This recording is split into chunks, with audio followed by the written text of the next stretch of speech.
The ocean has always held a sense of mystery and wonder. It whispers secrets that have echoed through the ages, stories that can both soothe and unsettle the mind. Tonight, I invite you to sail with me through one of the most enigmatic tales from the deep, a story that has baffled experts, inspired folklore, and lingered in the minds of those who dare to wonder what lies beneath the waves.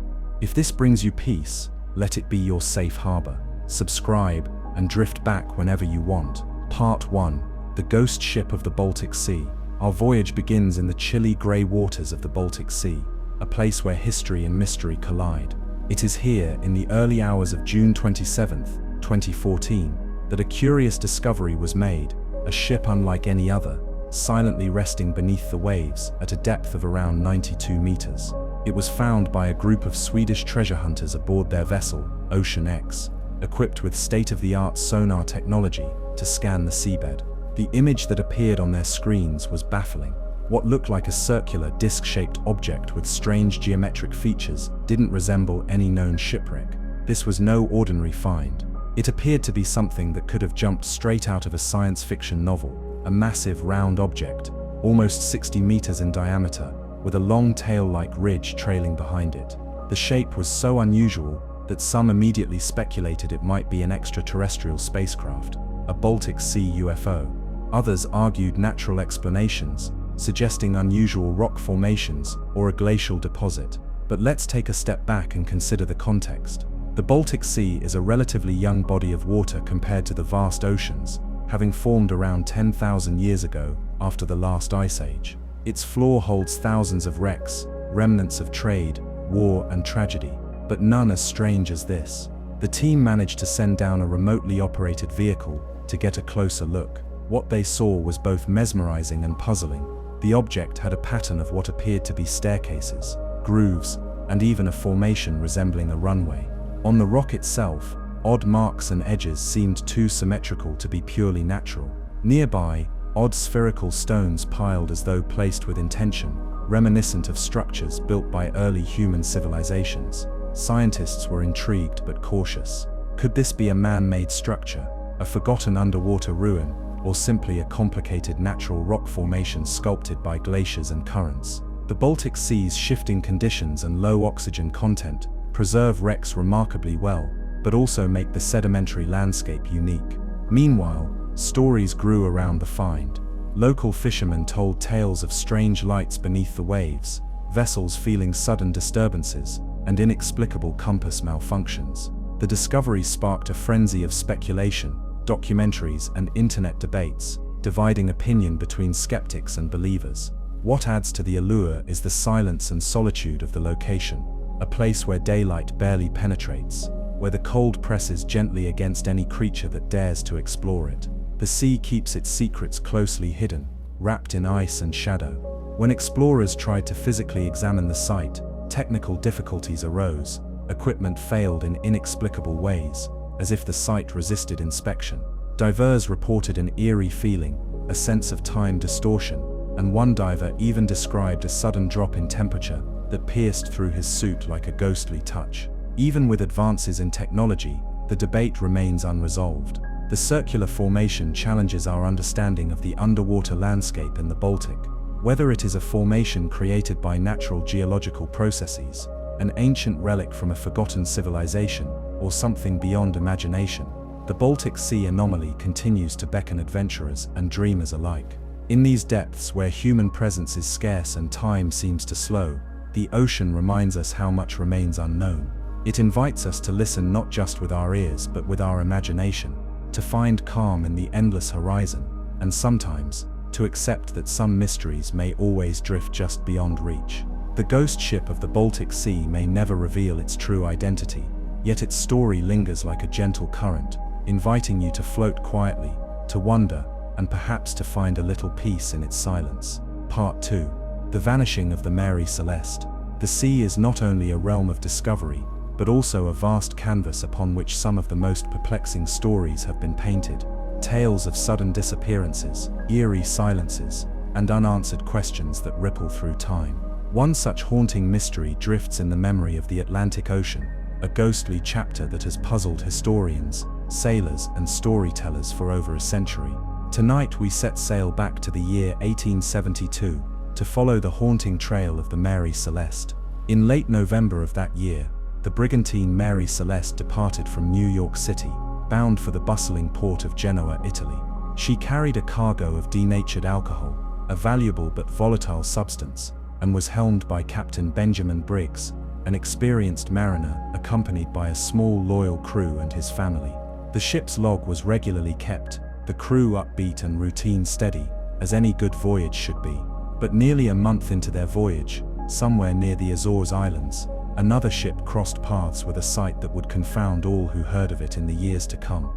The D.I. Gratia, a Canadian brig, spotted the Mary Celeste adrift and seemingly abandoned, floating aimlessly without a soul aboard. This eerie encounter unfolded against the backdrop of calm seas and clear skies, making the ghostly absence all the more intense. The crew of the D.I. Gratia boarded the Mary Celeste and found the vessel in surprisingly good condition.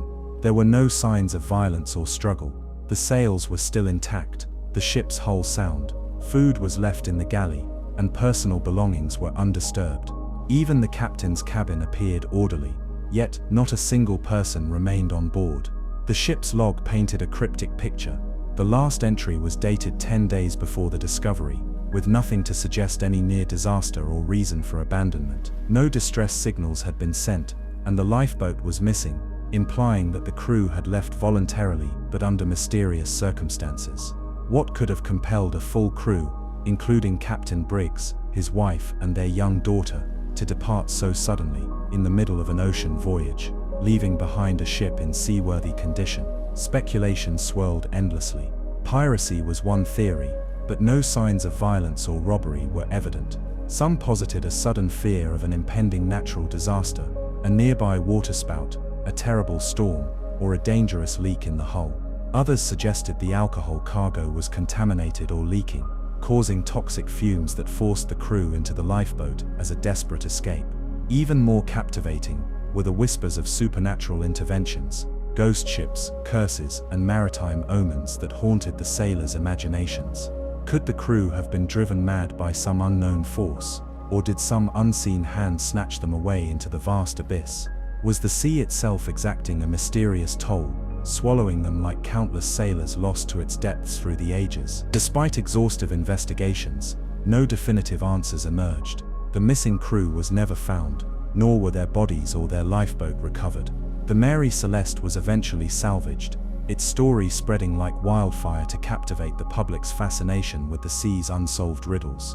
Why does this story endure? Perhaps it is because the ocean's expanse holds those quiet enigmas that resist explanation, refusing to reveal their secrets even after decades and decades. The Mary Celeste remains a symbol of the sea's unpredictability, a reminder that beneath the surface, mysteries may drift silently, beyond the reach of logic, but forever present in the imagination. As night settles softly across the waters, remember the Mary Celeste, a ship that sailed into legend, leaving behind nothing but a whisper on the waves and an invitation to wonder. In the lull between the waves, we can almost hear the faded echoes of those lost souls, carried on the ocean breeze, unbound and forever adrift. The sea guards its stories with an unyielding silence, making us dream, ponder, and sometimes simply surrender to its eternal mystery. Part 3. The Enigma of the SS Aurang Medan. The ocean, vast and inscrutable, has long been a stage for tales of terror, disappearance, and unexplained phenomena. Among the countless stories whispered with a shiver is the chilling account of the SS Aurang Medan, a ghost ship whose tragic mystery has baffled historians and mariners alike for nearly a century. Tonight, we peel back the layers of this haunting narrative, journeying into the dark, fog-laden waters of the late 1940s, where an eerie distress call would become a maritime legend. The Aurang Medan was a merchant vessel whose origins are clouded in uncertainty. Some say it was Dutch, others claim it sailed under an Indonesian flag. What remains consistent across all accounts is the grim report that began the tale, a series of desperate radio messages, crackling through the static airwaves, sent from a ship in distress somewhere in the Strait of Malacca or nearby waters of the South China Sea. The exact location remains disputed, adding to the enigma. The chilling message was brief and terrifying. It began with a cryptic call for assistance. All officers, including captain, are dead. followed by a series of indecipherable words, and finally, the heart-stopping transmission, "I die." Then silence, no further contact ever made. The last known broadcast was so disturbing that a nearby ship, responding to the SOS, altered course to investigate, steering into shadows where daylight was swallowed by low-hanging clouds and shifting seas.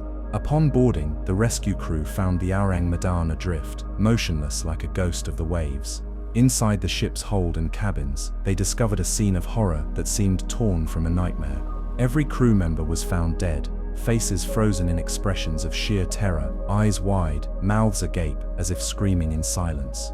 The bodies lay as if they had died suddenly, untouched and yet unmistakably lifeless.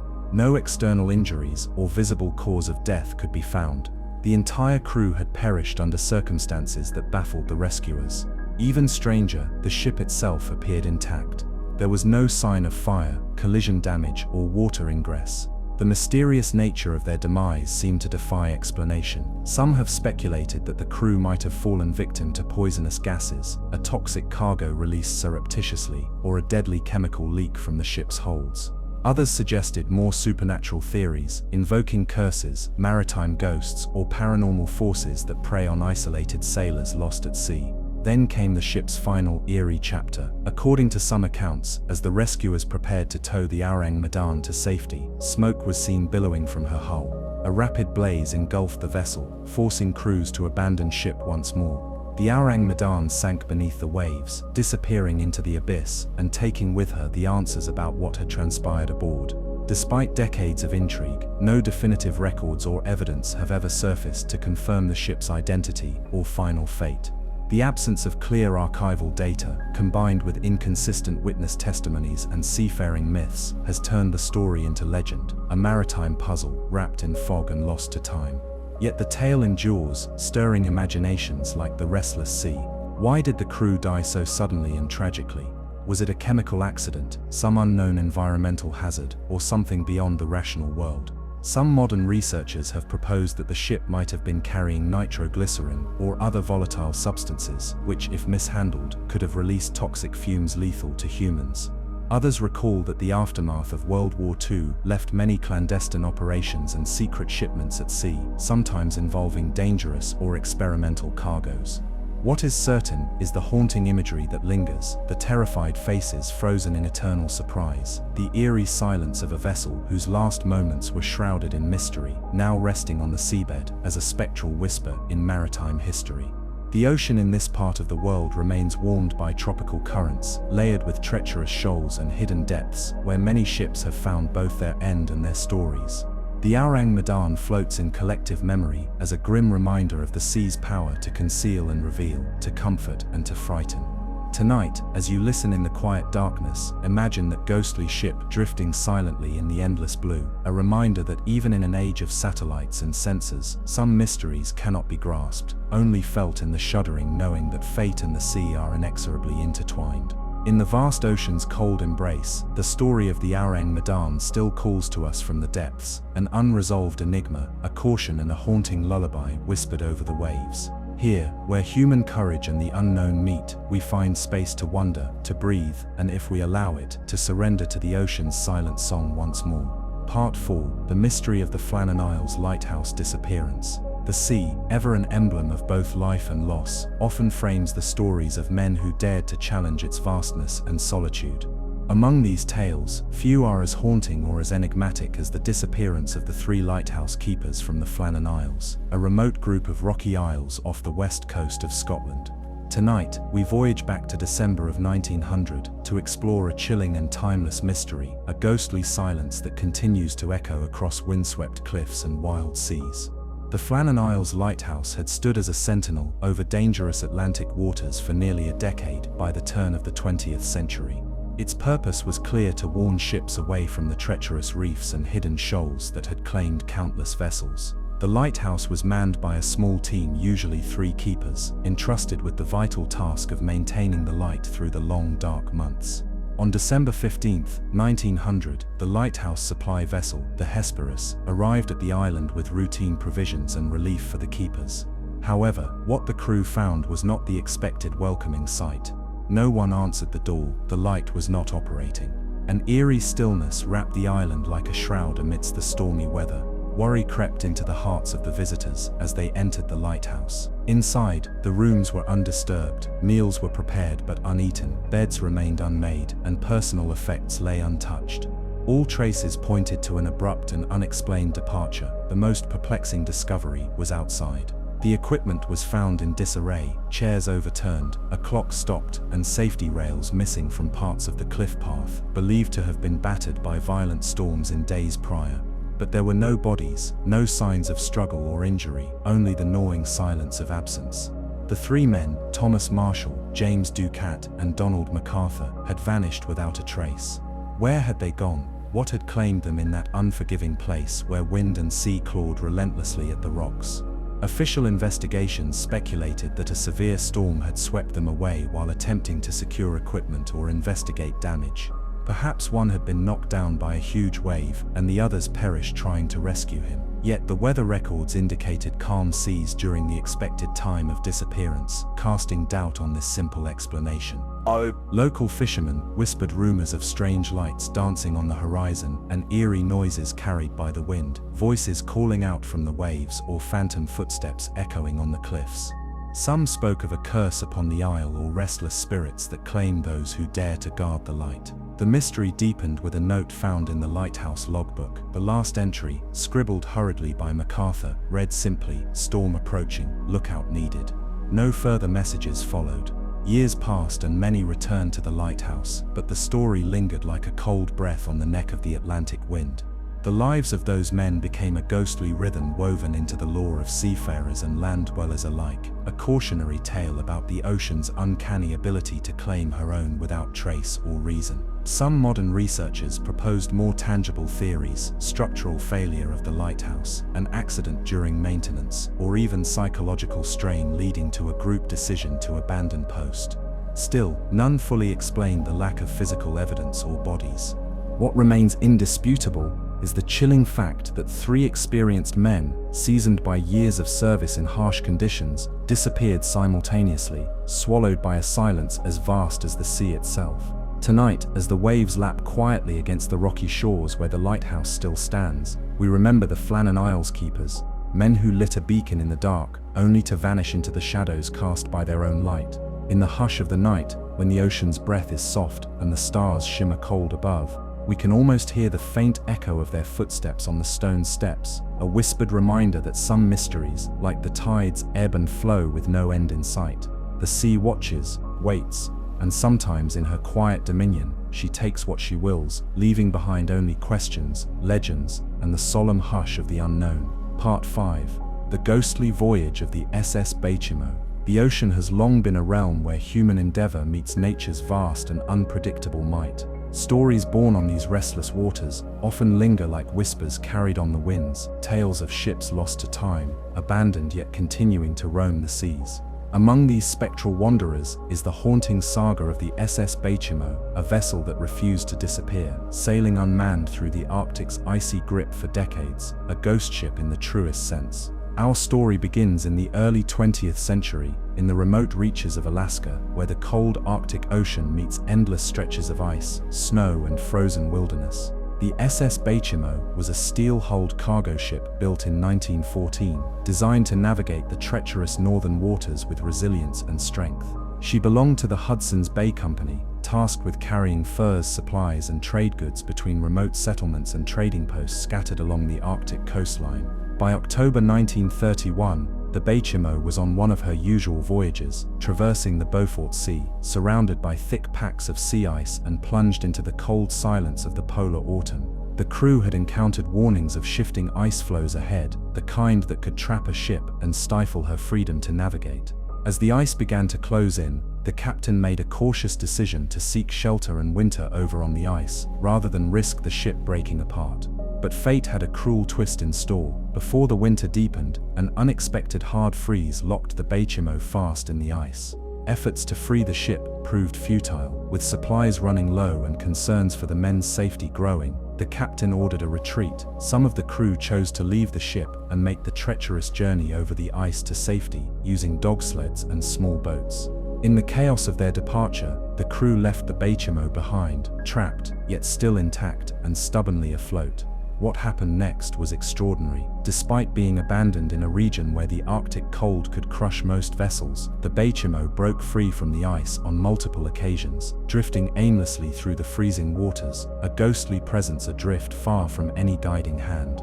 Over the following years, sightings of the HMO became the stuff of legend. Hunters, trappers, and explorers reported glimpsing the ghost ship far from her last known position, still sailing silently beneath the aurora-lit skies, sometimes drifting close enough to shorelines to be almost within reach, other times vanishing into the perpetually shifting fog and ice. These encounters were spellbinding yet baffling. How could a steel freighter, helpless and unmanned, survive the brutal Arctic winters? How could she continue to drift, sometimes turning up hundreds of miles away, alone, empty, yet seemingly unscathed? Photographs were taken, records kept, yet no successful salvage or boarding ever occurred. Fear and the overwhelming environment kept would-be rescuers at bay. The mystery deepened with each passing year. The HMO came to symbolize the Arctic's indifferent majesty, a lonely witness to the passage of time and the changing tides of humanity's reach into the north. Her final confirmed sighting came as late as 1969, nearly 4 decades after she was first abandoned, an extraordinary lifespan for any vessel, but especially one stranded and cast off in such a hostile domain. Why did the HMO endure when so many others have succumbed to ice and ocean? Some speculated the sturdy construction of the ship and the insulating properties of the ice around her hull provided protection. Others wondered if shifting currents and tides played a role in the ghost ship's strange endurance. The SS HMO became more than just a ship. She turned into a symbol of the unknown and the uncanny in maritime history, a drifting testament to resilience and mystery. Her story invites us to ponder the untamed nature of our planet's extremes and the indelible marks left by human craft lost to those margins where man's dominion slips away. Even now, deep in the archives of polar exploration, photographs and first-hand accounts keep the memory alive. The HMO's spectre floats on in stories told around campfires amid the Arctic cold, a reminder that sometimes, the ocean does not simply claim a ship, but allows it to wander, spectral and unresolved, a haunting reminder that not all who sail into the mist are truly lost. Tonight, beneath vast skies shimmering with northern lights and an ocean that is part ice, part endless movement, we listen to the tale of the HMO as it drifts through memory, an echo of the ghostly voyage that defied the elements and time itself. In that silence, the sea whispers to us once more, beckoning us to wonder at its secrets and the ships that sail beyond the edge of our knowing. Part 6. The Haunting of the Carol A. Deering. The ocean's vastness has always been a canvas for the imagination, a stage where reality blurs with myth and the unexpected becomes legend. Among the many puzzling tales etched into maritime history,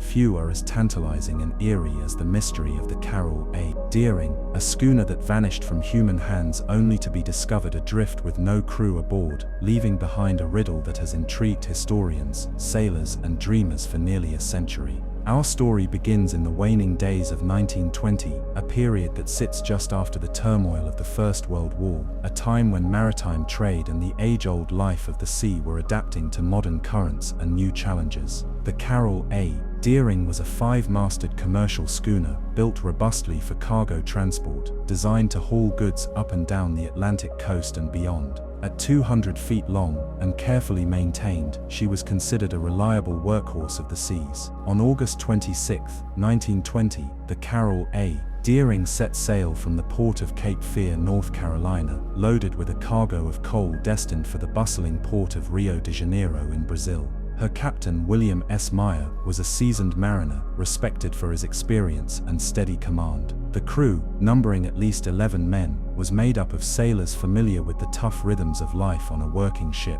For days, the ship followed its expected course, disappearing into the embrace of the Atlantic, waves rolling under a sun that both promised and threatened. But then, the trail grew cold. On January 31, 1921, nearly 5 months after her departure, the Carol A. Deering was found aground off the treacherous Diamond Shoals near Cape Hatteras on the North Carolina coast, a region known to mariners as the graveyard of the Atlantic for its shifting sands, hidden reefs and sudden storms. Yet what made this grounding different wasn't just the location, but what greeted those who boarded the seemingly abandoned vessel. The once proud schooner sat intact, sails partly torn but still hoisted, the helm unattended, the rigging in disarray. Inside, the ship was eerily quiet. The crew was nowhere to be found. Personal belongings remained where they had been left, meals still partially prepared, navigation instruments were in place, and the ship's log had abruptly stopped weeks before the schooner was discovered.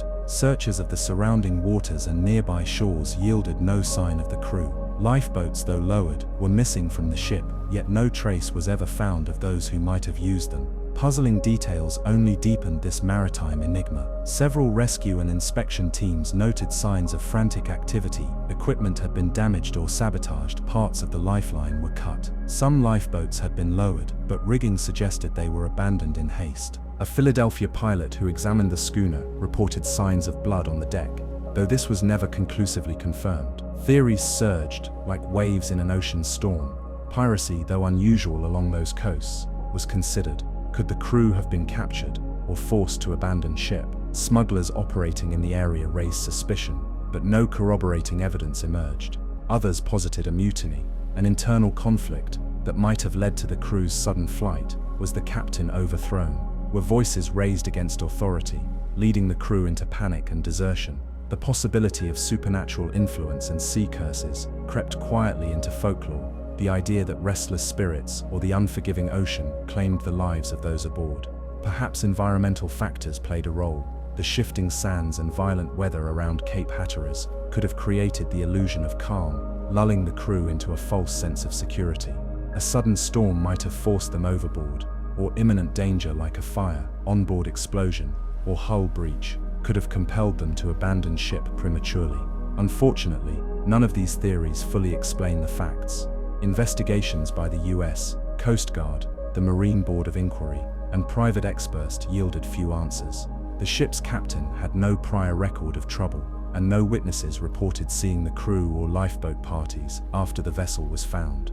What remains clear is that the Carol A. Deering carries the essence of the sea's power to confound and captivate. A ship lost not to the depths beneath, but to silence above water, a vessel caught between presence and absence, between the known and the unknowable. In the decades following, the Carol A. Deering entered the pantheon of ghost ship legends, examined in books, documentaries, and countless whispered conversations among those who respect the sea's secret lives. Some modern researchers have suggested the possibility of a catastrophic but contained event, perhaps poisoning, a sudden outbreak of disease, or an accident so grave that it caused the crew's sudden flight while leaving the ship undamaged. Others favor the idea that the ship was involved in illicit activities, possibly smuggling, leading to a scenario where the crew abandoned ship to avoid capture. Still, none can deny the chilling tableau that the schooner created, a vessel frozen in time, its decks empty, its story incomplete. Tonight, as the night winds trace patterns across dark waves and stars glint faintly overhead, we remember the Carol A. Deering not just as a lost ship, but as a lingering question mark in the ocean's vast unread ledger. A reminder that on the sea, stories may end without answers, and that sometimes the greatest mysteries are not locked away beneath the surface, but drift silently in the air, waiting for those willing to listen closely. In that quiet space between sound and silence, between wakefulness and sleep, we find ourselves adrift with the ghost of the Carol A. Deering, caught forever in the hush of the ocean's endless night. Part 7. The ghostly silence of the MV Joyta. The vast oceans have always been theaters of human endeavor and natural mystery, places where time seems to stretch and where stories of the unexplained find fertile ground to take root. Among the countless maritime enigmas that have fascinated explorers and historians stands the haunting saga of the MV Joyta, a vessel that vanished into silence only to be found adrift, abandoned and defying explanation, a whisper lost among the waves. Our tale begins in the South Pacific, in October of 1955. The Joyta, a converted fishing and trading vessel, was a sturdy schooner-rigged ketch, known for its hardy build and the ability to traverse the vast distances between remote island communities. On this particular journey, she was chartered to transport cargo and passengers across the scattered archipelagos that dot the blue expanse near the islands of Micronesia. The ship carried a crew of 25, including Captain Thomas H. Millard, a seasoned seafarer who knew these waters intimately. Supplies included medical goods, foodstuffs, and a small group of passengers bound for the island of Samoa, where life balanced delicately between tradition and the creeping influence of the modern world. The voyage began uneventfully, with the crew savvy to the nuances of the sea, navigating under sparkling skies and balmy trade winds. But then, as days passed and the shoreline of their destination drew near, communications ceased. Radio silence fell heavily like a shroud, and when the Joyita was expected to arrive, or at least show its signal, a search was launched. What was discovered only deepened the mystery. The Joyita was found floating off the coast of Vanuatu, part of Fiji's island group, nearly 2 weeks after her departure. But the finding was far from reassuring. The ship was derelict, listing heavily to one side, its decks cluttered and seemingly in disarray, yet no one was aboard. Lifeboats were missing, communications equipment damaged or gone. Some navigational tools were found locked away, others missing entirely.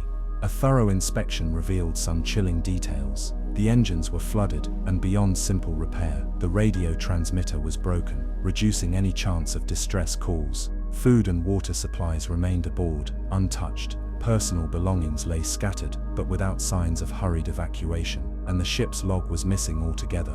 What could have caused the sudden and total disappearance of the crew and passengers? Theories abounded, but none could be definitively proven. One immediate possibility was that the Joyita had hit a rogue wave or unexpectedly violent storm, damaging the ship and forcing the crew to abandon ship in a panic. But with supplies present and the vessel still afloat, why would everyone leave without signal or rescue attempts? Some speculated that the ship had been caught in a stealthy cyclone or tempest characteristic of the region's shifting weather patterns, moments that can transform gentle seas into deadly traps. Yet the weather reports from that time showed no extreme conditions severe enough to explain such an abrupt evacuation. Whispers of piracy flourished, but no signs of robbery or struggle were discovered. The remote location of the ship's discovery suggested that any would-be pirates would have faced significant challenges themselves, casting doubt on this theory. Another captivating idea was that some onboard catastrophe, possibly a slow leak of fuel or toxic fumes, might have driven the passengers and crew into the lifeboats. Tragically, in a place where the ocean is vast and merciless, drifting lifeboats often become tombs rather than refuges. If this were the case, it explained the abandonment but left the ultimate fate of those aboard shrouded in darkness. Even more speculative were suggestions of mysterious forces at play, supernatural or psychological, where fear and unseen pressures sparked a flight into the unknown. This line of thought found favor in the boundless oceanic folklore of Melanesia and Polynesia, where tales of sea spirits and curses echo through generations. Despite exhaustive investigations by maritime authorities, including US Coast Guard reports and local inquiries, no crew or passenger was ever found. The lifeboats, despite efforts, were never recovered. The disappearance scooped a silent void into the annals of Pacific maritime history. The Joyita, meanwhile, was not left to simply vanish beneath the waves. After her rediscovery, the vessel was salvaged and underwent repairs. However, her next chapters were just as troubled, struggling with mechanical issues and misfortunes, until she was finally retired and moved to a quieter berth, a relic carrying the weight of its ghostly voyage. The legacy of the MV Joyita lingers in the quiet corners of maritime mystery as a chilling testament to the ocean's indifferent embrace. The story evokes the vastness where human control falters, where even a sturdy vessel and a capable crew can be overcome by forces both known and unfathomable. Imagine, if you will, the calm sea beneath a moonlit sky, the gentle swell rocking the empty deck of the Joyita as it drifts silently, an empty shell holding secrets lost to time and tide. It is in this stillness that the true haunting resides, not in the creaking wood or the waterlogged ropes, but in absence itself, the vanishing of life, the silence where a story should be. Tonight, as the ocean breathes softly and the stars trace their ancient paths overhead, the ghostly silence of the MV Joyita invites us to reflect on the fragile boundary between human endeavor and the relentless open sea. It reminds us that sometimes the most profound mysteries are not embodied in wreckage or discovery, but in the quiet spaces left behind, the stories untold, the souls unanswered, those adrift beyond the horizon's reach. Part 8. The silent tragedy of the US Cyclops. The vastness of the ocean, has echoed with countless tales of valor, discovery, and sometimes inexplicable disappearance. Among these is a story steeped in mystery and mourning, the vanishing of the US Cyclops, a naval collier whose fate remains one of the greatest unsolved losses of the United States Navy. Tonight, we journey back to the year 1918, into the turbulent waters of the Atlantic during the height of World War I, to unravel the haunting enigma of this silent tragedy. The US Cyclops was a massive vessel, built for a practical yet crucial purpose, carrying coal to fuel the expanding fleet of American warships. At over 540 feet in length and displacing nearly 19,000 tons, she was one of the largest coal carriers ever constructed. Launched in 1910 and commissioned by the US Navy, the Cyclops operated primarily along the Atlantic coast and to Caribbean ports, moving vital fuel for wartime operations. Her final voyage began on February 16, 1918, when she departed from the island of Barbados bound for Baltimore, Maryland. On board was a staggering complement of 309 men, sailors, officers, and civilian crew alike, making the Cyclops one of the largest single-ship losses of life in US naval history. The ship was heavily laden with manganese ore, essential for steel production, but a cargo whose weight and instability would feed into later speculation about what happened next. For days there was no direct contact with the Cyclops, which was not necessarily unusual given wartime communication constraints. However, after February 20th, she simply vanished. No distress calls, no sightings, no wreckage washed ashore, nothing to hint at her fate.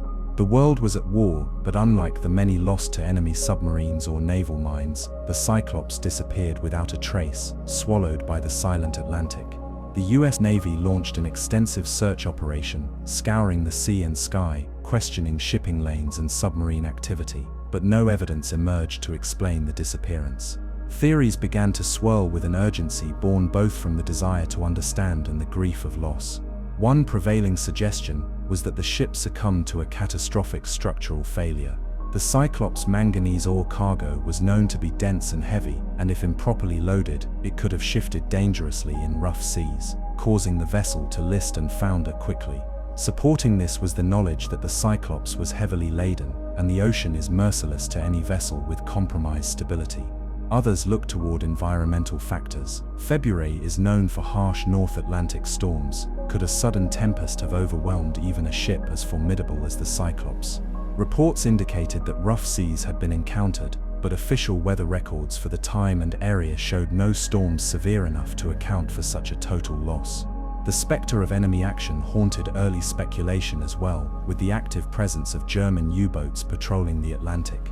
Yet, no German records matched such a sinking, and no debris or survivors suggested submarine attack, leaving the possibility unconfirmed. More enigmatic theories began to take hold, stories that blurred fact with folklore, sabotage, mutiny, or even a curse among the crew. Some whispered connections to the ship's name Cyclops, evoking one-eyed monsters of Greek myth and hinting at unseen forces that might have doomed her. But the truth remained as deep and obscured as the ocean floor where she likely rests. Adding to the mysteries were reports from other vessels in the general area, noting strange phenomena, distorted radio signals, brief glimpses of shadowy shapes on the horizon, and even mysterious ocean currents unaccounted for by navigators. These fleeting observations, while tantalizing, never coalesced into substantive evidence. Over the years, countless searches and investigations have failed to find the wreck or any survivors. The ocean retains the secret, its depths silent save for the gentle pulse of tides and the soft hum of underwater life. The site where the Cyclops disappeared is often referred to as part of the notorious Bermuda Triangle, a maritime area woven into lore as a place where ships and planes vanish inexplicably, though the official Navy explanations refrain from such associations. The human element of the story beckons with profound poignancy. Imagine the hundreds of men aboard, many young and far from home, trusting their vessel to guide them safely through uncertain seas. A ship built for strength, lost in a heartbeat, leaving families and nations with nothing but unanswered questions and aching remembrance. The Cyclops' disappearance has inspired books, documentaries, and countless theories from engineering failures to wartime espionage. Yet, the truth remains elusive, lost beneath waves that wash silently over their resting place. Tonight, as the ocean's vastness stretches into the quiet of night, we reflect on the USS Cyclops, not only as a symbol of maritime mystery, but as a solemn reminder of the ocean's power to conceal, to silence, and to keep its own counsel. In the lull of the sea, where the echoes of propellers and voices fade into the deep, the story of the Cyclops drifts on, an enduring mystery, a ghost ship without a name over the endless, restless blue. Part 9. The Vanishing Voyage of the SS Waratah. The ocean, with its endless horizons and shifting moods, holds within its vast depths countless stories of heroism, tragedy, and the inexplicable. Among these tales is the haunting disappearance of the SS Waratah, a majestic passenger and cargo steamer that vanished without a trace during a routine journey in the early 20th century, leaving behind a legacy wrapped in silence and conjecture. Our story begins in the year 1909, when the Waratah, often called the Titanic of the Southern Seas, was hailed as one of the most luxurious and technologically advanced vessels sailing the ocean. Built in Scotland by the renowned shipbuilders Barclay, Curle and Company, she was designed to ply the trade route between England and South Africa, carrying wealthy passengers, valuable cargo, and mail. The ship featured lavish interiors, powerful engines, and a reputation for speed and safety. Launched in the summer of 1908, the Waratah embodied modern maritime engineering and grandeur. She was over 500 feet long, boasting elegant passenger accommodations that rivaled those found in the grand hotels of London or Cape Town. Many travelers eagerly awaited the voyage, assured that such a ship would cut through the ocean with grace, comfort, and reliability. On July 27, 1909, the Waratah departed from the bustling port of Durban, South Africa, bound for London via Cape Town and other stops along the way. On board were approximately 211 passengers and crew, a diverse and expectant group made up of emigrants, businessmen, government officials, and families seeking new horizons. All manner of cargo was secured in her holds, from precious metals to commodities vital to global trade. The voyage began smoothly. The ship steamed past the glittering South African coastline, heading into waters renowned both for their natural beauty and occasional tempestuous weather. As the days passed, reports from the Waratah indicated all was well. Her powerful engines kept a steady pace, and passengers enjoyed life aboard with the hum of daily routines and social gatherings. However, when the ship approached the treacherous stretch of the southern Indian Ocean, known as the Roaring Forties, a region notorious for fierce winds, towering waves, and sudden squalls, communication ceased. On August 27th, a month after departure from Durban, the Waratah mysteriously vanished without transmitting any distress message. Neither the ship nor its occupants were ever seen or heard from again. This sudden and total disappearance sent shockwaves through maritime circles and families alike. The Waratah's loss, with no eyewitnesses or survivors, became one of the greatest maritime mysteries of the early 20th century, a vanishing that defied explanation and forever haunted the minds of those connected to her journey. Extensive search efforts were mounted by governments, shipping companies, and maritime experts. Vessels scoured the expected route between Durban and Cape Town, combing the often tumultuous seas, but no wreckage, lifeboats, or floating debris were ever found. The ocean offered no clue, only silence. Speculation about the Waratah's fate ran rampant. Was she caught in a fierce storm so violent it tore her apart? The region's weather conditions undoubtedly posed dangers, with gale-force winds and monstrous seas frequently surging across the Roaring Forties. Newspapers of the era recounted tales of the sea's fury, storms that could capsize even the sturdiest of ships without warning.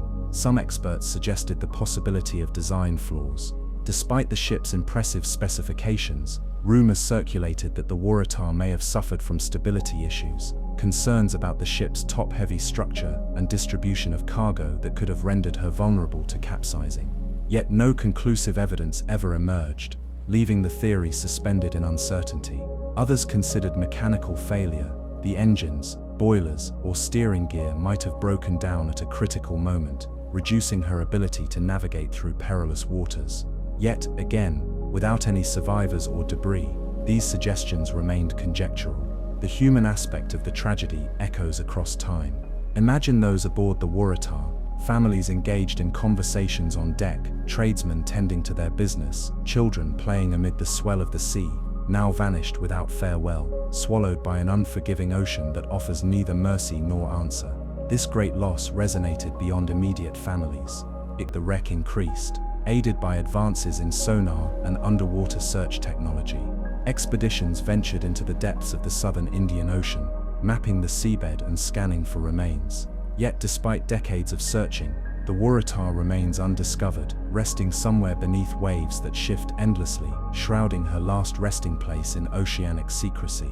Her disappearance is often compared to other legendary maritime losses, reflecting humanity's ongoing struggle to understand the sea's power and unpredictability. The Waratah is remembered not just as a ship lost to the ocean, but as a symbol of the unknown forces that govern nature's vast expanse.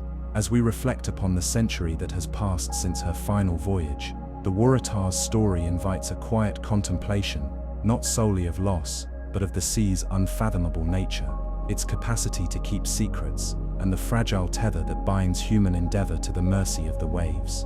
Tonight, as the soft hum of the ocean lulls the world into calm and the stars sprinkle the heavens with ancient light, we remember the SS Waratah, a grand vessel whose last voyage vanished into the embrace of the deep, leaving only questions on the wind and a silent call to those who listen closely.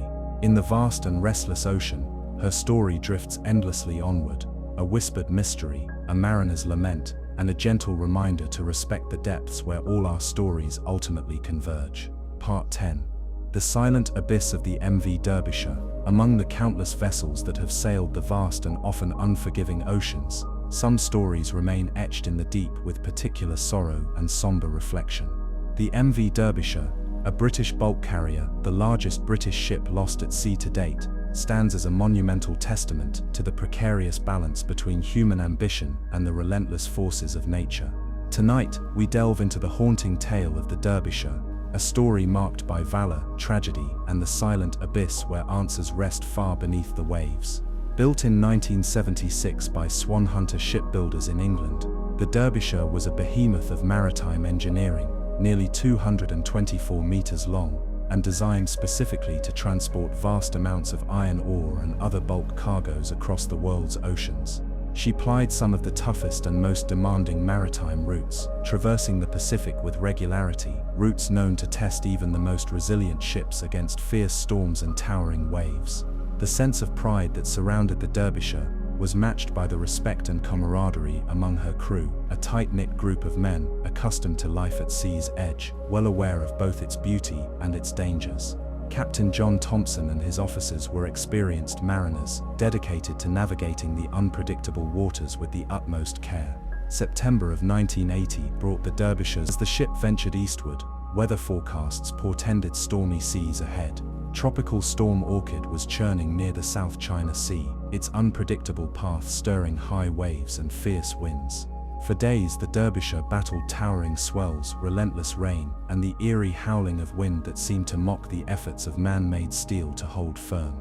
On September 9, 1980, the Derbyshire sent its last known communications, a routine check-in that betrayed nothing of the impending calamity. Then silence fell. When the ship failed to arrive at its destination and communication ceased entirely, concern mounted. Search efforts were launched, extending over thousands of square miles of the Pacific, but no immediate sign of the vessel was found. Weeks later, debris began to surface: cabins, life jackets, and fragments of the ship's structure, floating like scattered reminders of a sudden and catastrophic fate. The ultimate discovery came months later, when large sections of hull and cargo containers were recovered from the ocean, evidence that the Derbyshire had succumbed to the might of the sea. But the tragedy ran deeper than loss alone. 44 souls, officers and crew, had vanished without trace, swallowed by the ocean's relentless embrace. The sorrow rippled far beyond families, reaching the wider maritime community and prompting urgent calls for answers.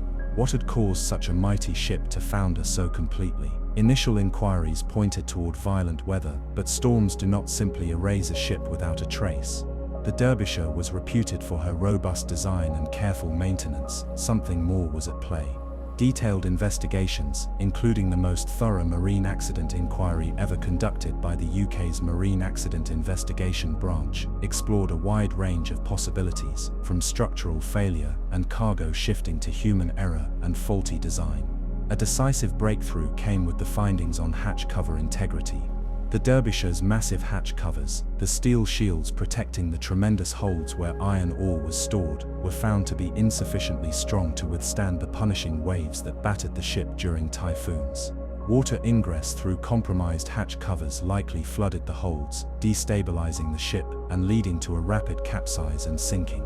This revelation marked a turning point in maritime regulation, spurring an international campaign to strengthen bulk carrier safety standards.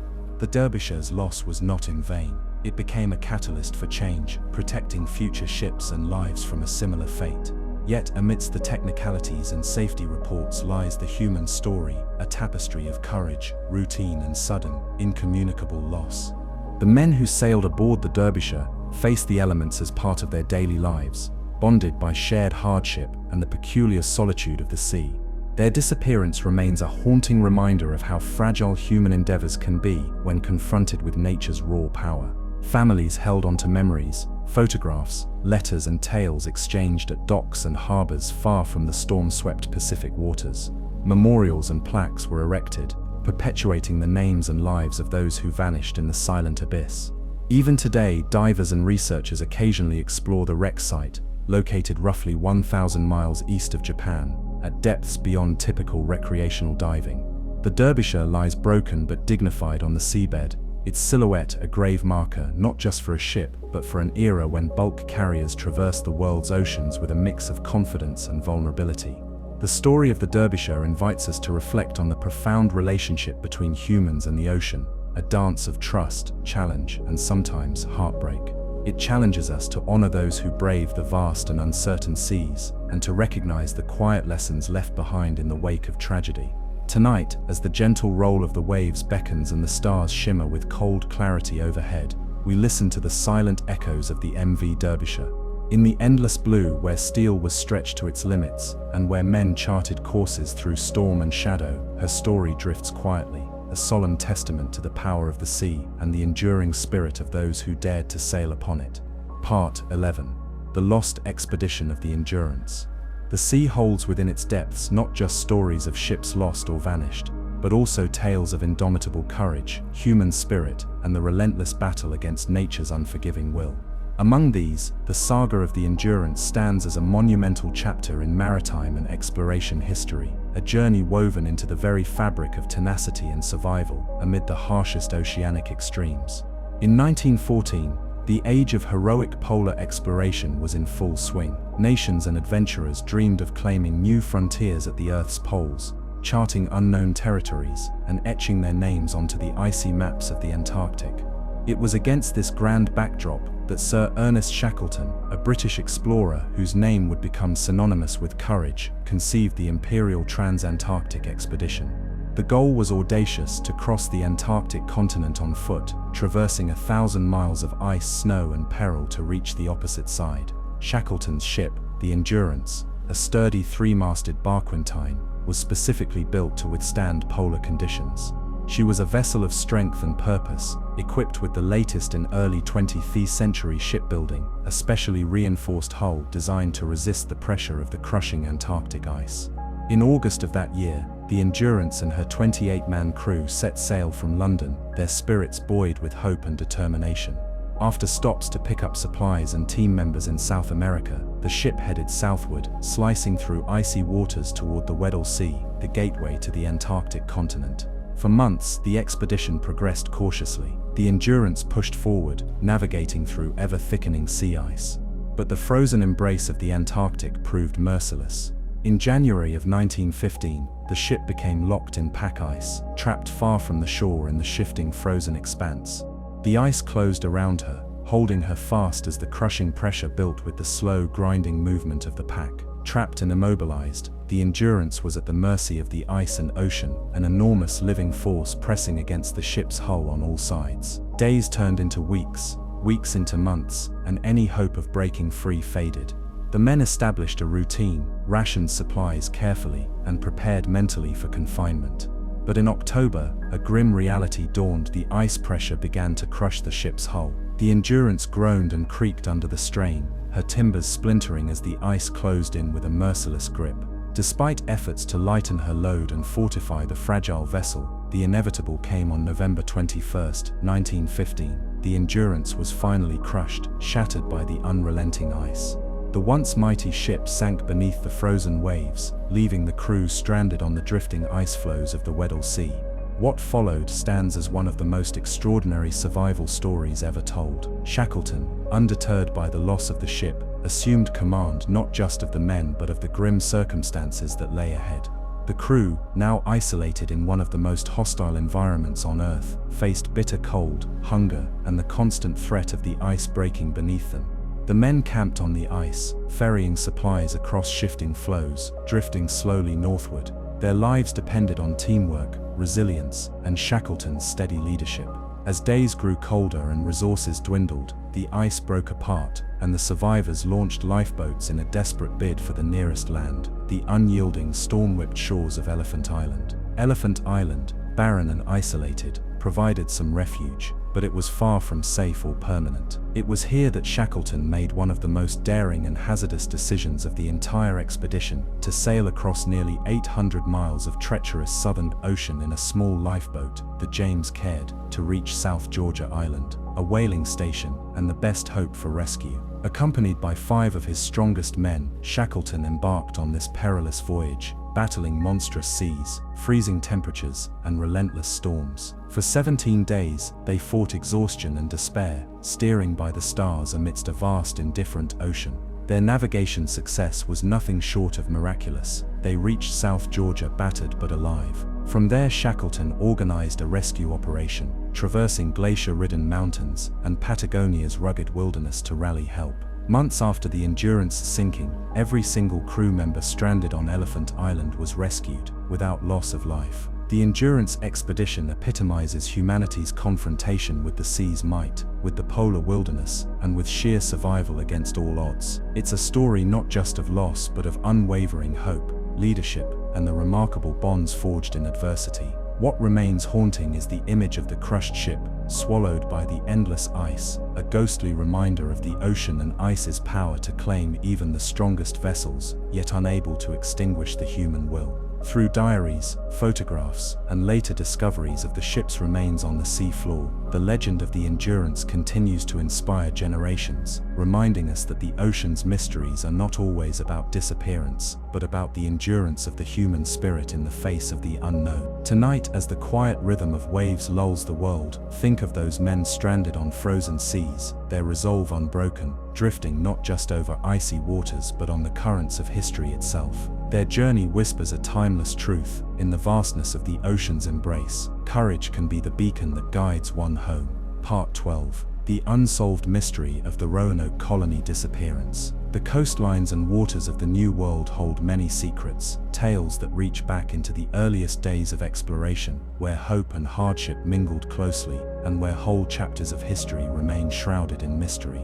Among these, one story is whispered with a unique sense of haunting curiosity: the vanishing of the Roanoke colony. Tonight, we journey back to the late 16th century, to a fledgling settlement where dreams of a new beginning dissolved into the ocean's silent enigma. In 1585, during the height of England's ambition to establish a foothold in the Americas, Sir Walter Raleigh sponsored an expedition to the rugged shores of what is now North Carolina. The goal was clear but daunting: to plant a lasting English colony in the New World, a beacon of civilization and commerce amid untamed lands. The first group of settlers arrived with hopeful determination, forging relationships with local indigenous tribes, scouting fertile grounds, and dreaming of prosperity. Yet the fledgling colony struggled from the start, facing hardships of dwindling supplies, unfamiliar terrain, and the ever-present challenges of survival in a land both beautiful and wild. After initial conflict and negotiation with native peoples, the decision was made to establish a more permanent settlement the following year on Roanoke Island.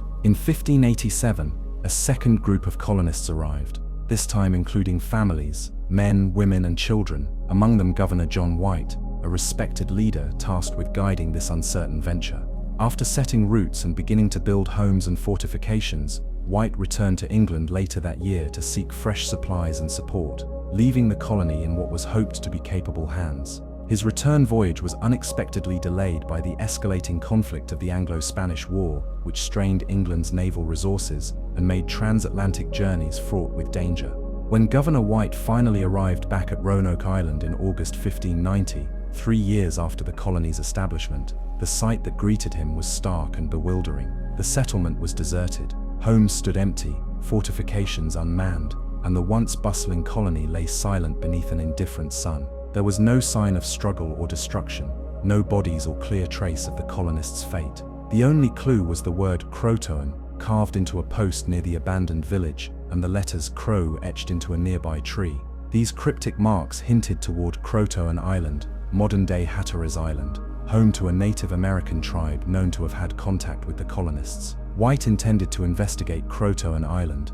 but a formidable storm forced him and his crew to retreat, leaving the mystery unresolved. Subsequent attempts to locate the settlers failed, the area's dense forests and shifting sands hampering efforts, while the pressures of war and politics drew England's focus elsewhere. What happened to the Roanoke settlers? Were they absorbed into local Native American tribes? Did disease, starvation, or conflict claim them? Or did they attempt to relocate, only to be lost to the wilderness? The truth remains tantalizingly out of reach. Over the centuries, many theories have surfaced. Some historians suggest the colony succumbed to hardship, dispersing and merging with indigenous communities. Archaeological digs have uncovered artifacts that may support cultural blending, but definitive proof remains elusive.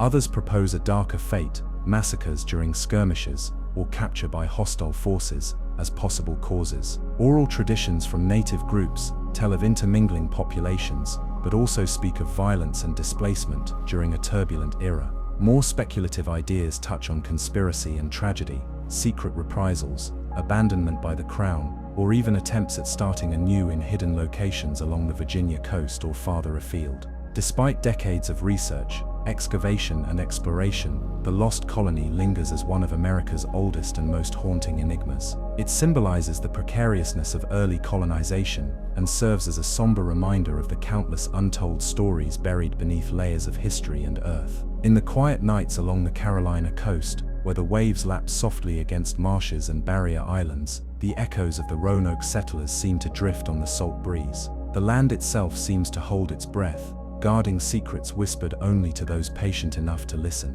As we reflect on this vanished colony, we contemplate not only the mystery of physical disappearance, but the larger tale of hope dashed, and the fragility of human endeavor in the face of an unforgiving world. The story of Roanoke invites us to remember the courage of those who ventured into the unknown, whose footprints were erased by time, but whose legacy remains etched in questions that time has not answered. Tonight, as the ocean's hush mingles with the rustle of MV Joyita, a modern ghost ship that surfaced from silence to confound the wisest minds and leave a chill in the air. Though we touched upon its story before, tonight we take a longer, deeper voyage into the hearts and minds tangled within its vanishing, into the silence that refuses to break, despite decades spent trying to solve its puzzle. Our story begins once more in the remote reaches of the South Pacific, just after World War II, an era marked by both hope and rapid change. The Joyita was not a grand ocean liner, but a converted vessel with a sturdy history. As a fishing boat and trading ship, she was well known among island communities and seafarers navigating the scattered archipelagos of Micronesia. She was built to endure the open sea, able to transport goods, passengers, and supplies with a ruggedness born of necessity. On October 3, 1955, the Joyita set out from Apia, Samoa, headed for the Tokelau Islands, a 270-mile journey across warm turquoise seas dotted with coral atolls. The small crew, along with a handful of passengers, believed this would be a routine voyage, a trip through familiar waters under the careful eye of the sun and the predictable guidance of the trade winds. However, the next time the ship was spotted, it was a ghost, silent, empty, corrupted by the strange fingerprints of mystery. On October 10th, near Vanua-Levu in Fiji, locals reported seeing the Joyita floating oddly, listing heavily to one side, the decks cluttered with debris, but no sign of life. Investigators who boarded the ship were greeted with unsettling images: broken radio equipment, flooded engine rooms, missing lifeboats, and disturbed cargo, yet no signs of violence or struggle. Food supplies were left untouched, personal belongings lay scattered with no clear pattern. Even the ship's log was missing, leaving the narrative locked away in silence. What could have caused a ship capable of withstanding the harshest Pacific storms to drift, abandoned and derelict, for over a week? The official maritime inquiry that followed presented a series of probable explanations, each as plausible as it was incomplete. Some suggested the Joy Eater might have been caught in a rogue wave or tempestuous squall. The ship could have suffered mechanical failure, taking on water and forcing its crew and passengers to abandon ship in haste. The problem was, the region's weather reports showed calm conditions during the period, and despite flooding, the hull remained intact, allowing the Joy Eater to remain afloat. Others speculated about poisoning or sickness aboard the vessel. A toxic gas leak, possibly related to the fuel or cargo, might have driven the crew to flee into the dangerous open sea in lifeboats, which were never recovered. This hypothesis gave a grim and human dimension to the mystery, but lacked physical confirmation. One theory brought whispers of foul play, piracy, or mutiny, a sudden conflict that caused the crew to abandon the vessel. Yet no signs of attack were evident, nothing stolen, nothing burned or bloodied. The passengers and crew seemed simply to have vanished, leaving their ship to the indifferent ocean. What makes the Joy Eater's story uniquely unsettling is the mixture of mechanical ruin and eerie preservation. The engines were found flooded and inoperable, the radio smashed beyond repair, preventing distress calls. Electrical wiring was cut, but why? Was sabotage by the crew, or damage inflicted during a violent encounter at sea? Or perhaps self-inflicted damage to prevent rescue or detection? Further complicating matters was the ship's unusual structure. The Joy Eater was retrofitted with sealed bulkheads and compartments that should have kept her afloat, even if half the vessel were flooded. Yet she drifted, crippled and rudderless, a floating puzzle box. Survivor testimonies never materialized, and no bodies were found. Lifeboats missing from the ship left open the possibility that those aboard took to the water, only to be consumed by the vast Pacific expanse, a tragic but plausible finale that haunts every ghost ship tale.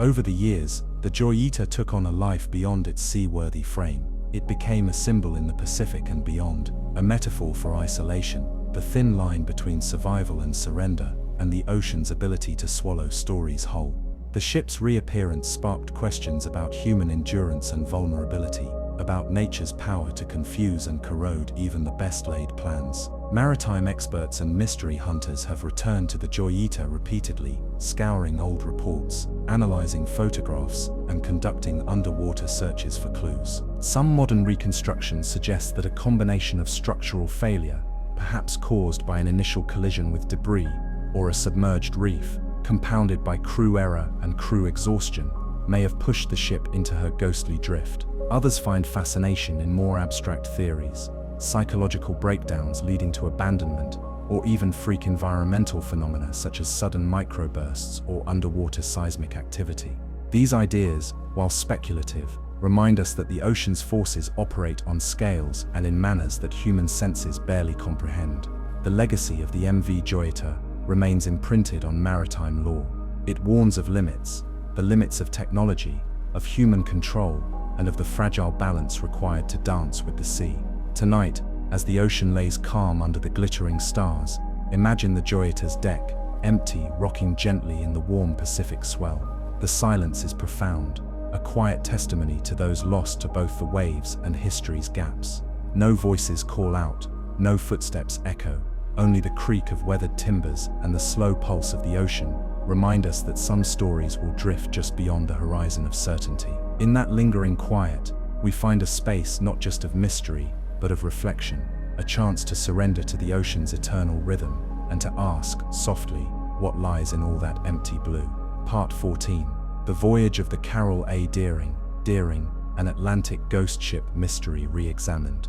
The ocean's expanse stretches beyond sight, a restless canvas upon which countless tales of mystery and loss unfold, a stage where human courage and tragedy intertwine, echoing through time. Among these enduring enigmas lies the haunting story of the Carol A. Deering, a schooner that drifted into legend after being found abandoned on the perilous shores of the North Carolina coast in the early 20th century. Tonight, we revisit this perplexing case, unraveling the known threads and the lingering questions that make her story so compelling. Built in 1919 and named after a prominent American sea captain, the Carol A. Deering was a 5-masted commercial schooner an impressive vessel designed for cargo transport, combining elegance and functionality, embodying the transition between traditional sail and the mechanized age of shipping. With a length exceeding 200 feet and a robust wooden hull sheathed in steel plates, she was regarded as a reliable workhorse, a true sea traveler, accustomed to braving the Atlantic's moods. On August 26, 1920, the Carroll A. Deering set out from Cape Fear, North Carolina, laden with a full load of coal and timber, destined for the bustling port of Rio de Janeiro, Brazil. Captain William S. Meyer, a seasoned mariner with decades of ocean experience, held command. His crew, a mix of veterans and eager hands, numbered 11 men, prepared for the arduous voyage southward along the eastern seaboard and across the turbulent Atlantic. For several weeks, the ship sailed as expected, cutting through the waves with steady resolve. She was last sighted by a ferry off Cape Lookout in late September, making her way steadily toward open waters. Then, as if swallowed by the very sea she traversed, the Carroll A. Deering vanished, disappeared without a word, a signal, or sign of distress. The mystery grew with the shocking discovery, months later, of the ship itself. On January 31, 1921, the schooner was found aground near Diamond Shoals, a notoriously dangerous stretch near Cape Hatteras, known among sailors as the graveyard of the Atlantic. What struck rescuers and investigators was the surreal scene awaiting them on deck. The ship was intact, yet eerily deserted. No crew was aboard, lifeboats were gone, lowered in haste, but with no trace behind. The remaining provisions, personal belongings, and navigational instruments were undisturbed, yet the ship seemed frozen in an unfinished moment. Sails hung loosely, some torn rigging lay askew, and the helmsman's post was unattended. The atmosphere was suffused with a profound silence, as if the whispers of past lives had been abruptly silenced. Examinations of the vessel revealed puzzling clues. Parts of the deck rigging were cut, some lifelines severed, not the work of gentle wear, but sudden and deliberate action. Reports from boarding parties indicated blood smears on the deck, suggesting some form of violence or accident, though no bodies or definitive evidence of struggle emerged. Search parties scoured the surrounding waters, nearby beaches, and even inland areas, but no signs of Captain Meyer, his crew, or their lifeboats ever materialized. Theories abounded, but none fully satisfied the array of enigmatic details. Among the most popular conjectures was piracy. The Atlantic coast was no stranger to smuggling and lawless acts during this era, and some suggested the crew might have been victims of violent robbery. Yet, the lack of cargo theft and the absence of attacker evidence diminished this possibility. Another consideration was mutiny, or internal conflict. Some speculated that tensions aboard, perhaps exacerbated by the grueling conditions at sea or disagreements over command, could have led to a sudden, desperate abandonment of the ship. The damaged rigging and cut lines might support such a theory, with perhaps one faction forcing the others into the lifeboats. Still, no witnesses or survivors emerged to confirm such a scenario. Environmental factors were also put forward. Diamond Shoals' treacherous shifting sands and unpredictable currents could have caused the ship to run aground unexpectedly. A sudden storm, rogue wave, or structural failure might have forced a panicked evacuation. Adding to the mystery, some investigators pointed to the possibility of a chemical accident. The ship's cargo, including coal, could have generated dangerous dust or gases, or other hazardous materials may have been concealed aboard, creating a toxic atmosphere that forced an urgent evacuation. Concealment of such cargoes was not unheard of during this time, fueling more speculative discussions about smuggling or secret missions. The broader historical context offers further layers to consider. The early 1920s were marked by economic upheaval, prohibition enforcement, and shifting political landscapes. Smuggling alcohol or other illicit goods by sea was rampant, prompting clandestine operations and at times violent altercations on the high seas. Could the Carroll A. Deering have been caught in such a web? Despite multiple investigations by the US Coast Guard and maritime authorities, no conclusive evidence surfaced to dictate the ship's mysterious end. The absence of distress signals, the intact yet rudderless ship, and the missing crew remain puzzles unsolved.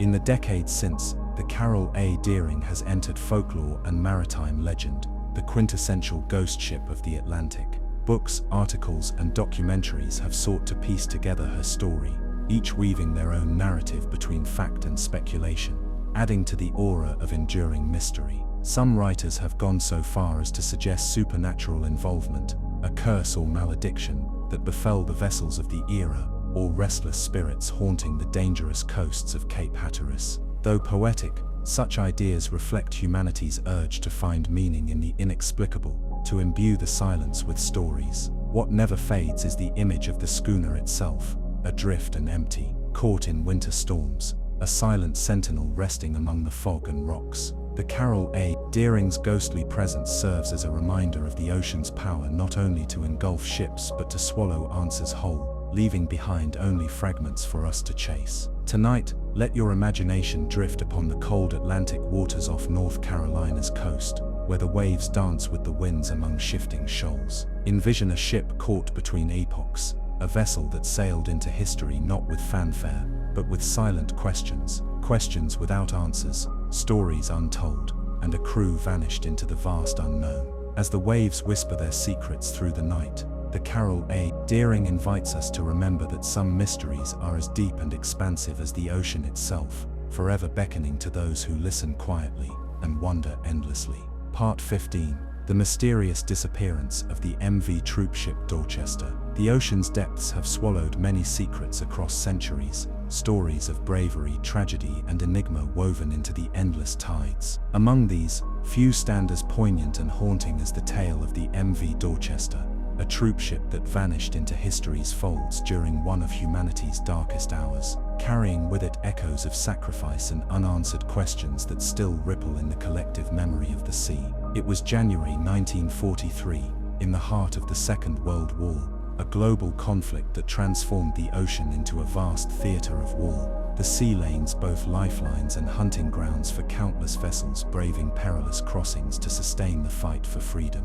The Dorchester, formerly a luxury coastal liner converted into a troop transport, had been pressed into service to ferry American soldiers safely across the stormy North Atlantic, a vital link in the chain of liberation. On January 23rd, the Dorchester departed from New York Harbor, loaded with over 900 servicemen, civilians, and crew, an anxious, hopeful crowd bound for Greenland and points beyond. The seas were cold and merciless, the bleak winter sky cloaked in low-hanging clouds that swirled over the gray expanse like a shroud. Nonetheless, the ship pushed forward with its steadfast engines, its steel hull cutting through the icy waves. Escort ships accompanied the Dorchester, a necessary shield against the lurking enemy submarines that prowled the Atlantic lanes. The U-boat menace had already sunk hundreds of ships, claiming tens of thousands of souls, turning the ocean into a shadowed battleground where danger was unseen yet omnipresent. In the early hours of February 3rd, tragedy struck. The German submarine U-223, lying in ambush beneath the churning waters, torpedoed the Dorchester.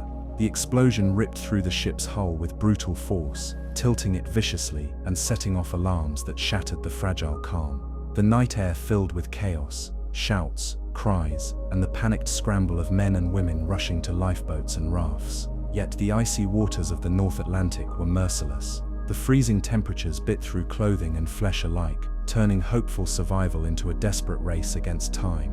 Orders to abandon ship were issued amid confusion and fear. Sails tore through the darkness, and the sea claimed more than just wood and steel. It reached for the lives of those afloat. Rescue was a brutal challenge. The escort ships worked tirelessly, plucking survivors from the swirling waters, but the cold crept into their bones, and for many the ocean was a final unyielding captor. Of the approximately 900 on board, only 230 survived to tell the tale, their skins numb, faces etched by shock and sorrow.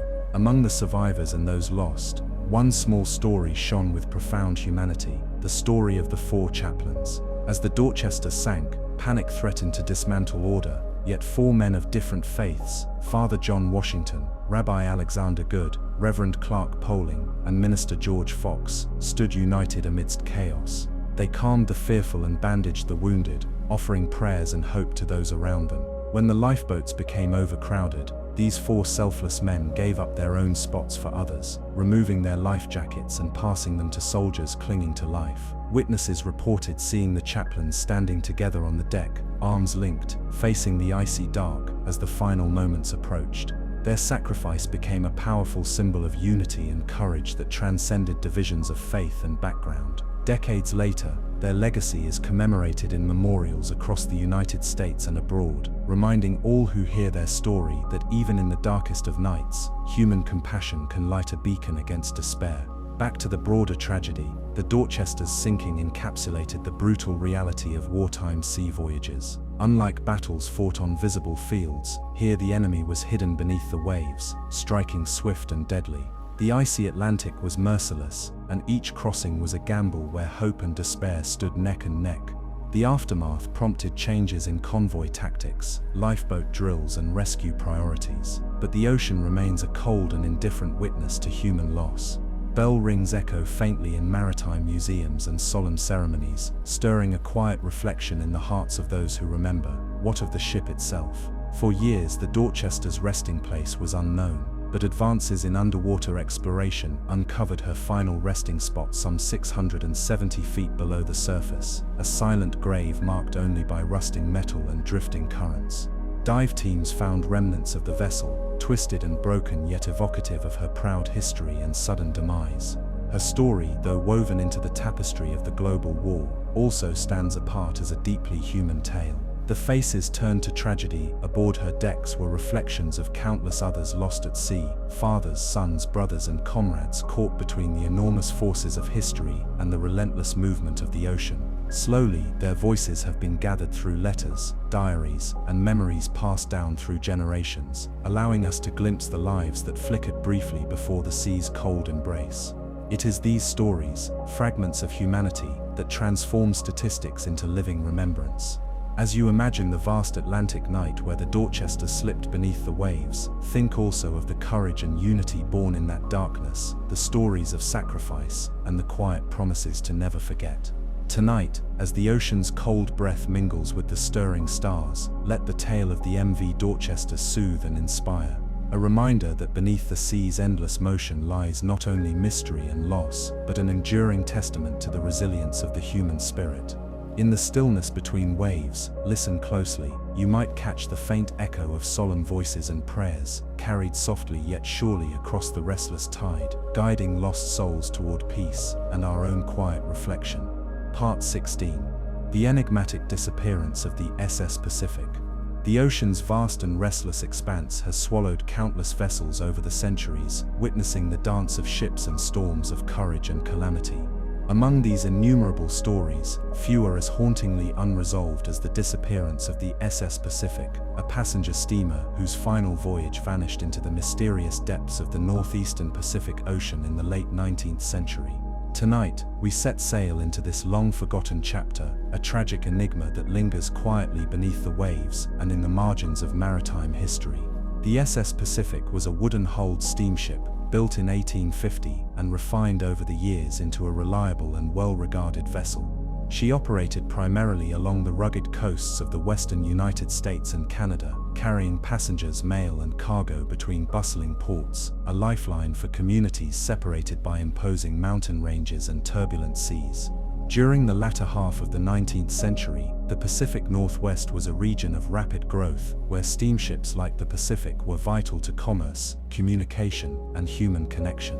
In late January 1875, the Pacific prepared for a routine voyage from Victoria, Vancouver Island, to San Francisco, a journey marking the reopening of a key steamship route after the winter snows had slowed travel. The ship was under the command of Captain Jefferson Davis Howell, a seasoned mariner with a respected reputation. On board were approximately 275 people, passengers eager to reach home or new opportunities, a mix of miners, settlers, businessmen, women and children, as well as the crew tasked with steering the vessel through winter's uncertain moods. Before departure, conditions were considered manageable. The sky was grey but calm, and while the sea had a chill and occasional swell, no storms were forecast in the short term. The steamer steamed out from Victoria's harbour, her black smokestack upright against the cold air, ready to make the approximately 620 nautical mile trip down the Pacific coast. But then, what should have been a straightforward journey dissolved into silence and speculation. The SS Pacific never arrived in San Francisco. days turned into weeks with no word. Ships were dispatched to scour the route, intercepted other steamers' reports were sought, and Coast Guard lookouts scanned the fog and rain, all to no avail. No wreckage washed ashore, no survivors were sighted, and no messages of distress had been sent. The vessel had seemingly vanished without a trace. Theories arose almost immediately, yet none provided satisfying clarity. Some proposed that the ship had encountered a sudden and violent storm, common in the winter months along the northern California and Oregon coasts, where towering waves and fierce winds battered even the sturdiest of craft. In such a tempest, Pacific's wooden frame could have been torn apart quickly, sinking her swiftly before any chance to send a distress call. Others pointed to the possibility of a collision, recalling that the coastal shipping lanes near the Columbia River and Cape Flattery were busy, often shrouded in dense fog, and fraught with perilous rocks and reefs. Reports from nearby vessels suggested that the Pacific might have struck a submerged obstacle or been rammed, though no concrete evidence ever emerged. More somber speculations considered onboard catastrophes, a boiler explosion, a fire, or even structural failure brought on by the relentless pounding of winter seas. Such events would have caused catastrophic damage, likely preventing any efforts to send messages or launch lifeboats adequately. Yet no wreckage field or debris was ever conclusively linked to the Pacific, leaving the search grounded in frustration. The disappearance sent shockwaves through the communities that depended on her passage. Families waited anxiously at ports and lodgings. Harbor officials wrung their hands over lost manifest lists, while newspapers across the continent relayed the distressing news of a ghost ship swallowed whole by the ocean. The mystery deepened as months passed, and the ocean yielded no clues. In the years that followed, various artifacts washed ashore sporadically along both the American and Canadian coasts, fragments of wood, a life preserver, personal items. But none could be definitively connected to the vanished steamer. Fishermen and sailors spoke in hushed tones about phantom whistles heard in the mist, spectral lights glimpsed on stormy nights, or the sudden disappearance of vessels near the same treacherous stretches of coastline. Diving technologies and underwater searches in modern times have targeted probable wreck sites, guided by currents, historical records, and the science of oceanography. Yet accounts remain inconclusive. The wreckage of the SS Pacific, if found, might rest in depths too challenging or locations too difficult to access. Alternatively, the wood and materials may have long since been scattered or buried beneath sediment. The loss of the Pacific was one of the worst maritime tragedies on the American West Coast during that era, claiming hundreds of lives and casting a pall over the promise of progress and connectivity symbolized by these steam-powered vessels. It serves as a sober reminder that even the mightiest engines and experienced crews are subject to the ocean's caprices. In the twilight hours along fog-draped shores near Cape Blanco and Cape Mendocino, one can still imagine the faint echoes of the Pacific's steam whistle carried on the breeze, a melancholic call to those lost without a trace, a signal lost to time and tide. The tale of the SS Pacific drifts quietly through history, a ship that vanished while charting the thin line between land and sea, between safety and surrender.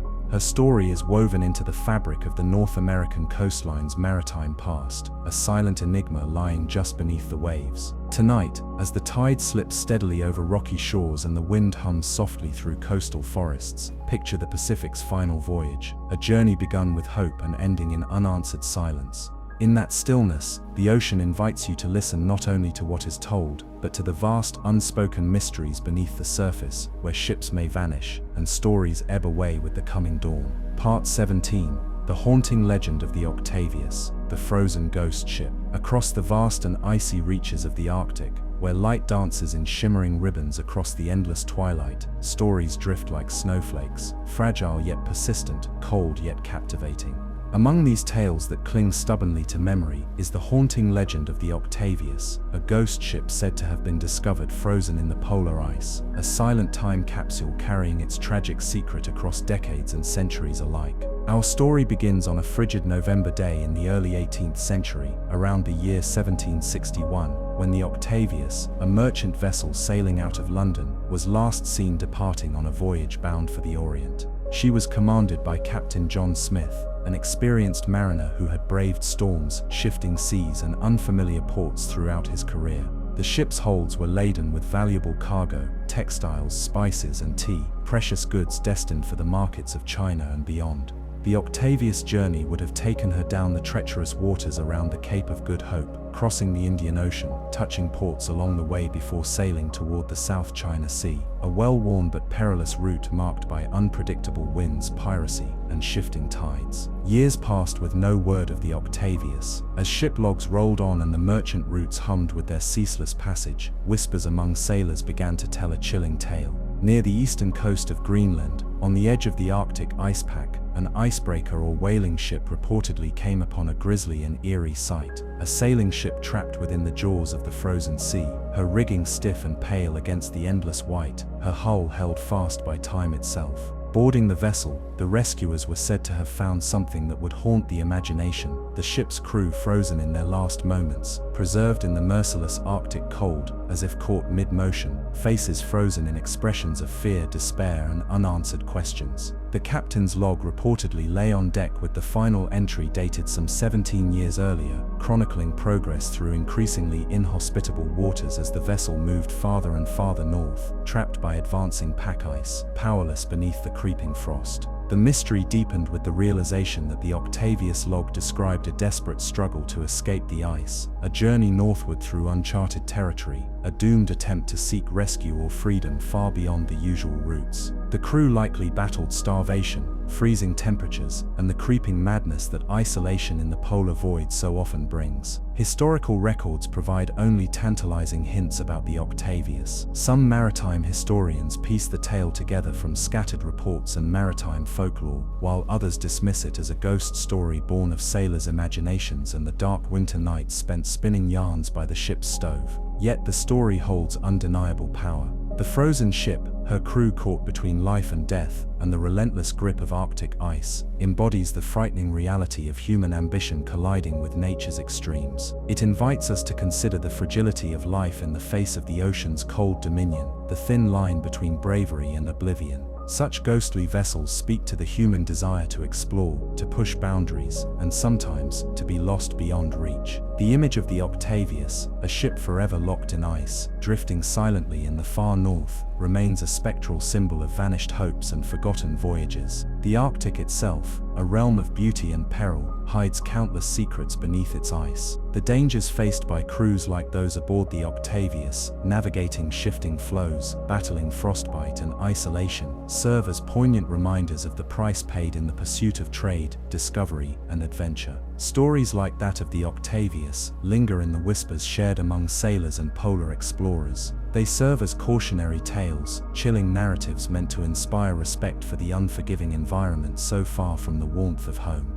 Whether the Octavius truly exists as told or remains a maritime myth, her legend endures, echoing across Arctic waters, carried on cold winds, and frozen forever in the imagination's depths. Imagine standing on the bridge of a modern vessel, watching the jagged ice fields creep along the horizon beneath the dancing aurora. Somewhere out there, the ghostly silhouette of the Octavius lies locked in eternal winter, waiting, a frozen testament to the mysteries that the sea and ice guard jealously. Tonight, as the world sleeps beneath the vast skies of stars and snow, let the tale of the Octavius drift softly into your thoughts, a story of silence, of cold, and of the ocean's eternal grasp. In that quiet, you might find peace, or perhaps a whisper of the unknown calling gently on the edge of your dreams. Part 18. The mysterious cargo of the SS Mantola. The ocean, vast and merciless, cradles stories that ripple beneath its surface, tales of ships, cargo, and crews that vanished or endured under enigmatic circumstances. Among these maritime puzzles, the saga of the SS Mantola stands out, weaving together threads of wartime peril, secret cargoes, and the silent hand of the sea that took what it desired and left questions swirling in its wake. The Mantola was a British merchant steamer, built in the early 20th century, known for her sturdy construction and reliability. At approximately 7,000 tons, she was part of the Great Fleet that kept the arteries of the British Empire alive during periods of peace and war alike, transporting goods, raw materials, and supplies across treacherous ocean routes. She was neither the largest nor the fastest ship afloat, but she bore with quiet dignity the essential duty of commerce and connection. It was during the turbulent years of the First World War, in July of 1917, that the Mantola's fate took a mysterious turn. She was en route from Bombay, India, bound for the United Kingdom, carrying a valuable and classified cargo of nitrate fertilizer, materials vital not only to agriculture but also to the war effort, given their dual use in explosives manufacturing. Her captain, a seasoned sailor named Frederick W. Parker, was tasked with steering the ship through seas increasingly patrolled by enemy submarines and traps set on the underwater shadows. The journey began under heavy cloak of caution.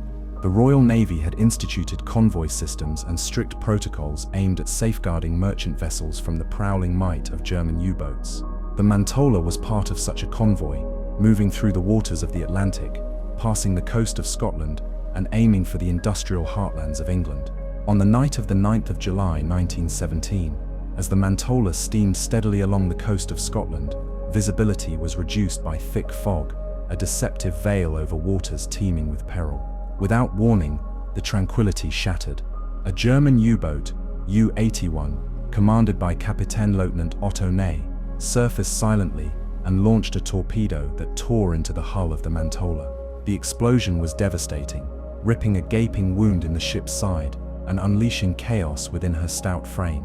The cold North Atlantic waters churned angrily as the vessel began to settle. Despite the sudden horror, Captain Parker and his crew calmed the panic, assembling at muster stations and launching lifeboats amidst the acrid scent of disrupted cargo. Horror mingled with determination as men fought to survive the dark night and the icy spray. But amid the tragedy, an element of enigma emerged. The Mantola's powerful structure, designed to carry heavy loads, remarkably remained afloat even after the blast. The ship drifted for hours before finally listing and succumbing to the depths near the Outer Hebrides. In the immediate aftermath, rescue vessels arrived, plucking survivors from rafts and piling them aboard rescue ships that steamed through the mist in search of others.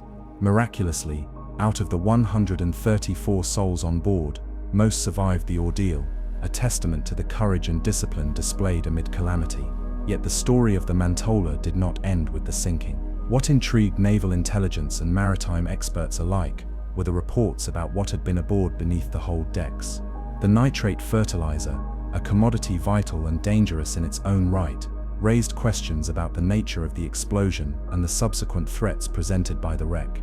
For decades after, the Mantola lay submerged beneath the sometimes tranquil, sometimes violent North Atlantic, her rusted skeleton hidden among rocks and sands, an underwater time capsule carrying secrets both known and lost.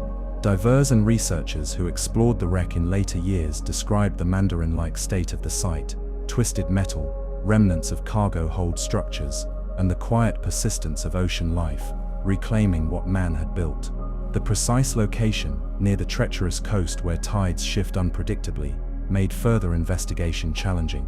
Rumors and legends wrapped themselves around the Mantola through the 20th century, not the least of which concerned possible unrecorded cargo, secret stashes, or covert shipments linked to wartime espionage.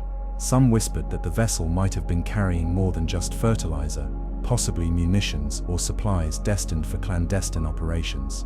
Though never substantiated, these stories added layers to an already compelling maritime mystery. The incident also underscored the broader dangers of maritime warfare, how the ocean, indifferent yet lethal, became a battleground where men, machines, and materials were swallowed in moments of fury that rippled well beyond the waves. Today, the Mantola rests as a silent memorial beneath the water's surface, her story preserved partly in official archives, partly in oral histories, and partly in the very currents that lap endlessly against her wreckage. As you imagine the shadowed depths near the Scottish coast, where cold water mingles with the mystery of lost ships, think of the Mantola, not just as a sunken vessel, but as a symbol of the ocean's dual nature, provider and taker, keeper of secrets and silent witness to history's unfolding.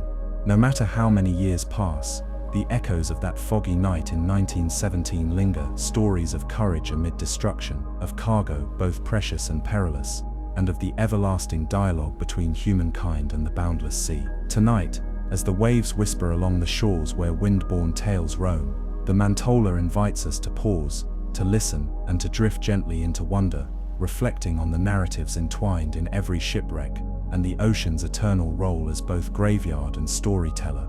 Part 19. The haunting story of the Mary Celeste's final night. The ocean is a realm of endless mystery, its surface a shimmering veil over countless tales both triumphant and tragic.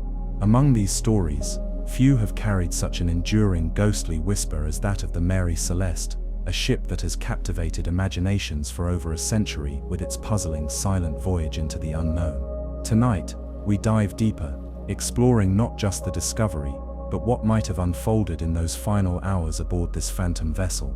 It was in the late 19th century, November of 1872, that the Mary Celeste, a sturdy brigantine, set sail from New York bound for the seaport of Genoa, Italy. With her captain Benjamin Briggs, his wife Sarah, their young daughter Sophia, and a crew of 7, the ship carried a cargo of denatured alcohol, valuable but volatile. The weather was calm, and the ship was reported as seaworthy, her captain experienced and cautious, the crew seasoned and committed to their duties. But fate, as often woven into the ocean's fabric, had a different path waiting to be played out. Nearly a month into the voyage, a passing ship, the DEI Gratia, spotted the Mary Celeste adrift, buoyed by nothing but the sea's endless caress, and sailed closer to investigate. What they found sent chills through all who heard. A vessel intact, sails set but fluttering loosely, no signs of struggle or violence. Food remained on the table, personal effects lay untouched, the captain's cabin showed no signs of disorder. Yet the eerie truth lay bare, not a soul was aboard. This grim sight spawned one of the ocean's most deeply puzzling maritime mysteries. The ship's log offered tantalizing hints, but no concrete explanations. The last entry, dated 10 days before the ship was found, chronicled routine navigation and steady progress. Nothing suggested distress, menace, or any looming disaster. The lifeboat of the Mary Celeste was missing, implying a planned evacuation, yet where the crew vanished to remained inscrutable. Possible explanations have ranged widely across the spectrum of plausibility. Some believe the crew might have panicked over fear of an unseen disaster. Imagine the terror if toxic fumes from the volatile alcohol cargo began to seep and spread, rendering life unsustainable within the hull. A sudden, inexplicable fear could have driven the men and their families to abandon ship hastily, launching the lifeboat into a vast, desolate ocean where survival chances were grim. The tragedy would then be compounded by nature's indifference. Others suggest natural phenomena that defy immediate detection. Could a waterspout or rogue wave have threatened the Mary Celeste, prompting a swift evacuation? Perhaps the ship's hull sprung a leak, unnoticed at first but rapid enough to spur flight. Or maybe an underwater earthquake stirred currents and tremors, events that leave little visible trace but immense internal fear. Piracy was considered, though no plunder or violence was evident. Mutiny or foul play remain in speculative shadows, yet none of these possibilities fully conform to the unblemished state in which the Mary Celeste was discovered. Even the supernatural has found a place in this narrative. Incantations of curses, restless souls, and oceanic phantoms invoked to explain the inexplicable. Mariner's law has long embraced the mystery, passing it down as a cautionary and chilling tale at the flicker of lantern light. Examining the physical evidence offers further intrigue. The ship's pumps had been found operational, rows of personal belongings lay scattered but untouched, and no distress signals were sent. The careful stowing of personal effects indicates that whatever caused the abandonment was sudden but not in complete disorder. The lifeboat's absence is perhaps the most haunting detail. Set adrift in the endless blue, it could have succumbed to the merciless sea, the crew facing exposure, hunger, and despair. None were ever found. Investigations at the time yielded no conclusive answers. The ship's insurance claims were fraught with suspicion but ultimately settled. The Mary Celeste was returned to service but forever marked by the aura of mystery. Over the decades, the story has been retold, adapted, fictionalized, yet never resolved. More recent scientific analysis adds subtle shades to the narrative. The release of alcohol fumes from the cargo could have indeed created hazardous conditions, explaining the urgency without violence. Some hypothesize that shifting cargo may have altered the ship's stability, prompting a defensive abandonment. Meanwhile, oceanographic models suggest possible environmental causes, unexpected tides, gas emissions from the seabed causing terror through unexplainable vibrations or odors. Yet the heart of the story lies less in tangible evidence and more in the human element, that moment when ordinary people face the unknown, and make impossible choices. Imagine Captain Briggs, so experienced and prudent, confronted by an invisible threat, deciding between the danger aboard and the mortal risk of the open sea. Picture his wife and daughter, trusting his judgment even as fear encroaches. The crew, bound to their duties, torn between courage and survival. Mary Celeste's journey invites us to meditate on the thin line separating control from chaos when seaborne life hangs in fragile balance. It reminds us of the sea's duality, both protector and captor, silent companion and lurking danger. And perhaps that is why the story endures, not just as a mystery of disappearance, but as a mirror to human resilience, uncertainty, and the unknowable depths that lie within and without. Tonight, as waves reflect the moon's muted glow and the salt-laden breeze whispers softly to the shore, let the voyage of the Mary Celeste's last night settle into your thoughts. Let it invite a quiet reflection on the courage found in uncertainty and the stories the ocean keeps, forever drifting in the shadowed currents of time. In the hush between ebb and flow, the ghostly ship reminds us that some mysteries need not be solved to hold their power. They simply are, waiting to be felt in the spaces where silence meets the sea. Part 20. The ghostly legacy of the SS Edmund Fitzgerald. The vast and often unforgiving waters of the Great Lakes have long been the stage for stories of triumph, tragedy, and mystery. Among these, few tales have captured the imagination and stirred the souls of those who live near these freshwater seas, quite like the haunting saga of the SS Edmund Fitzgerald, a colossal freighter whose sudden and devastating disappearance on Lake Superior continues to ripple through time, remembered not only as a maritime tragedy, but as a ghostly legend whispered across the northern shores. Built in 1958 in River Rouge, Michigan, the Edmund Fitzgerald was the pride of the American Great Lakes shipping industry, the largest ship on these inland seas at the time, stretching nearly 729 feet in length and capable of carrying over 25,000 tons of iron ore. She was a marvel of engineering, a symbol of industrial strength and human ambition, tasked with ferrying the lifeblood of the Midwest steel plants, the vast quantities of iron ore mined from the region's rich veins, to ports scattered along the lake's rugged shores. Captain Ernest McSorley, a seasoned mariner, and his crew of 29 men steered the Fitzgerald through its demanding routes with consummate skill and dedication. Year after year, the ship battled the elements, braving fierce storms, unpredictable winds, and the ever-changing moods of the Great Lakes with resilience and pride. Then came November 10, 1975. The Edmund Fitzgerald departed from Superior, Wisconsin, laden with a full cargo of taconite pellets bound for the iron works of Detroit. The weather forecast hinted at a storm brewing, not uncommon for late autumn on Lake Superior, a body of water infamous for its sudden tempests, towering waves, and bone-chilling winds. Ships hailed warnings, and captains prepared with caution. Yet, what followed that day would become one of the most storied and chilling maritime disasters in North American history. As the Fitzgerald steamed into Lake Superior's vast expanse, conditions rapidly worsened. A fierce storm unleashed gale-force winds exceeding 50 knots and waves that towered over 25 feet, crashing relentlessly against the steel hull. Radio reports from other vessels captured the storm's brutal intensity,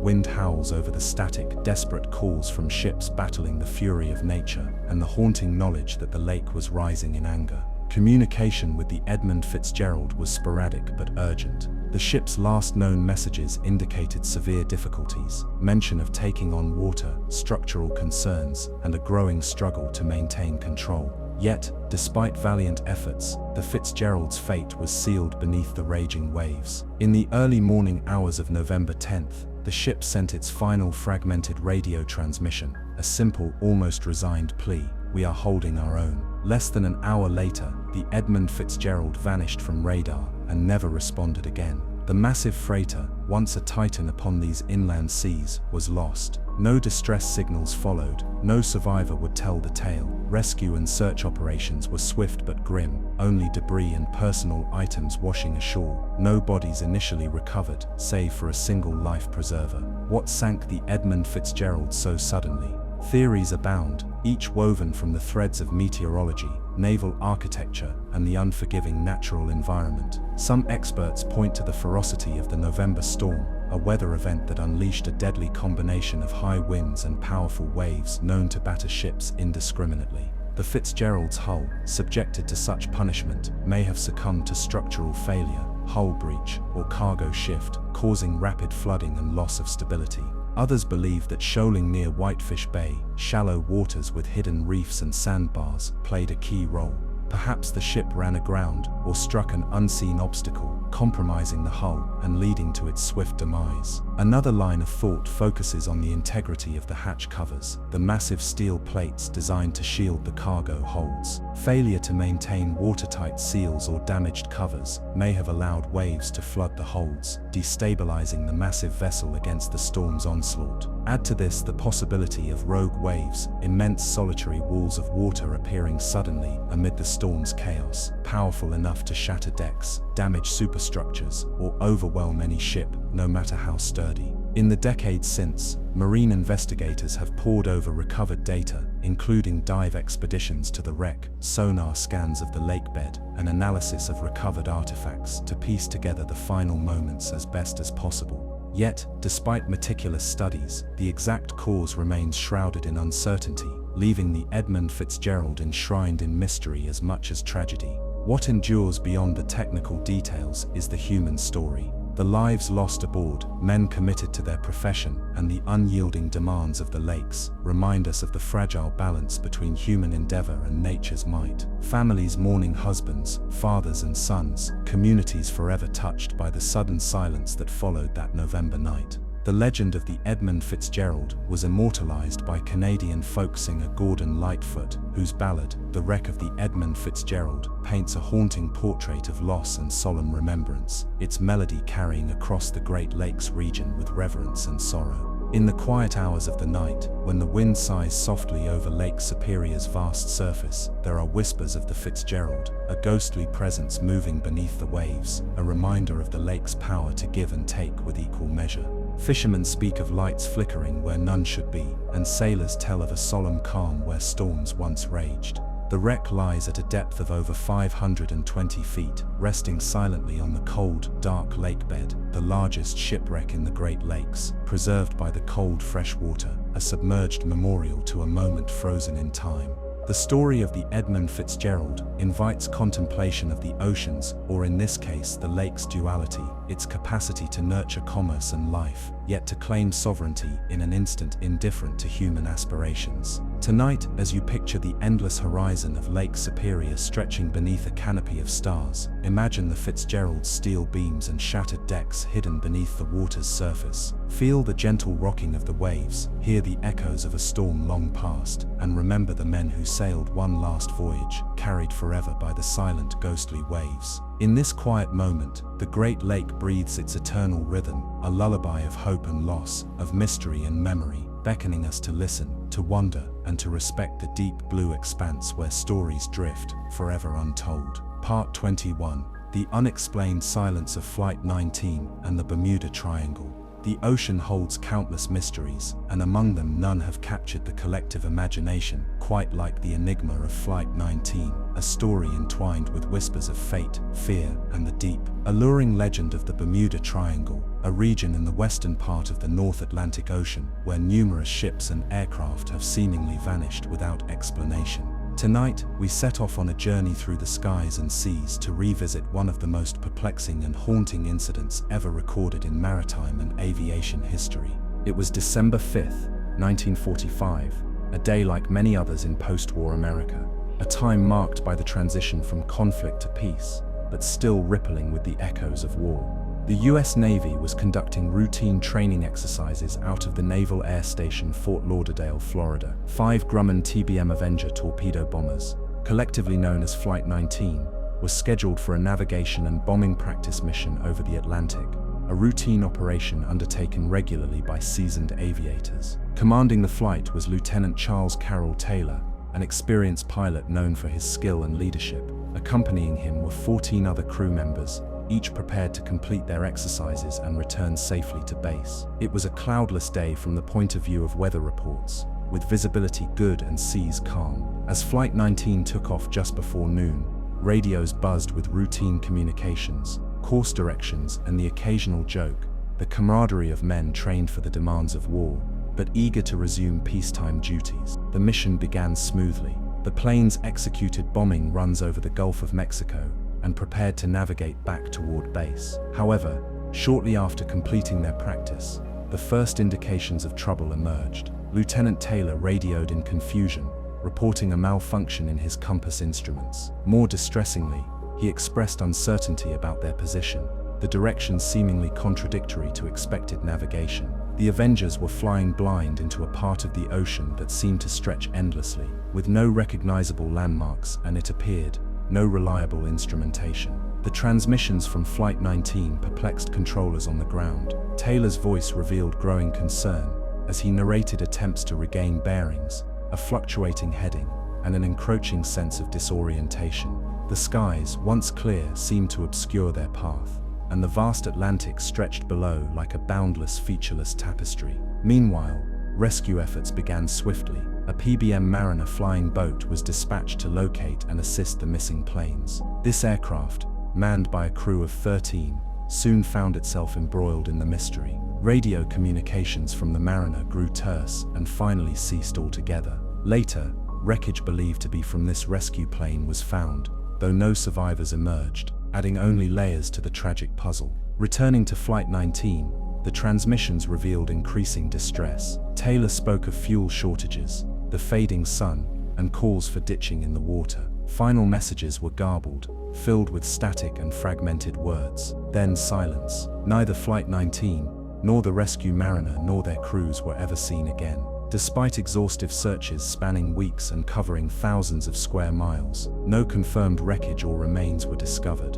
The Atlantic had swallowed them whole, leaving only questions and an eerie imprint on naval history. What caused the disappearance? Theories abound, ranging from navigational error compounded by instrument failure to lethal weather suddenly engulfing the planes. Some pilots and experts pointed to the challenges of overwater flying, where instruments, orientation, and human factors combine precariously to explain how even the most experienced aviators might succumb to confusion. Others speculated on more extraordinary explanations. The Bermuda Triangle, bounded roughly by Miami, Bermuda, and Puerto Rico, had by then already gained a reputation, fueled by sensational accounts in newspapers and radio broadcasts, as a place where compasses spun wildly and time itself seemed distorted. Stories of electromagnetic anomalies, sudden storms, and even extraterrestrial interference took root in the collective imagination. Scientific inquiries, however, offered more grounded insights.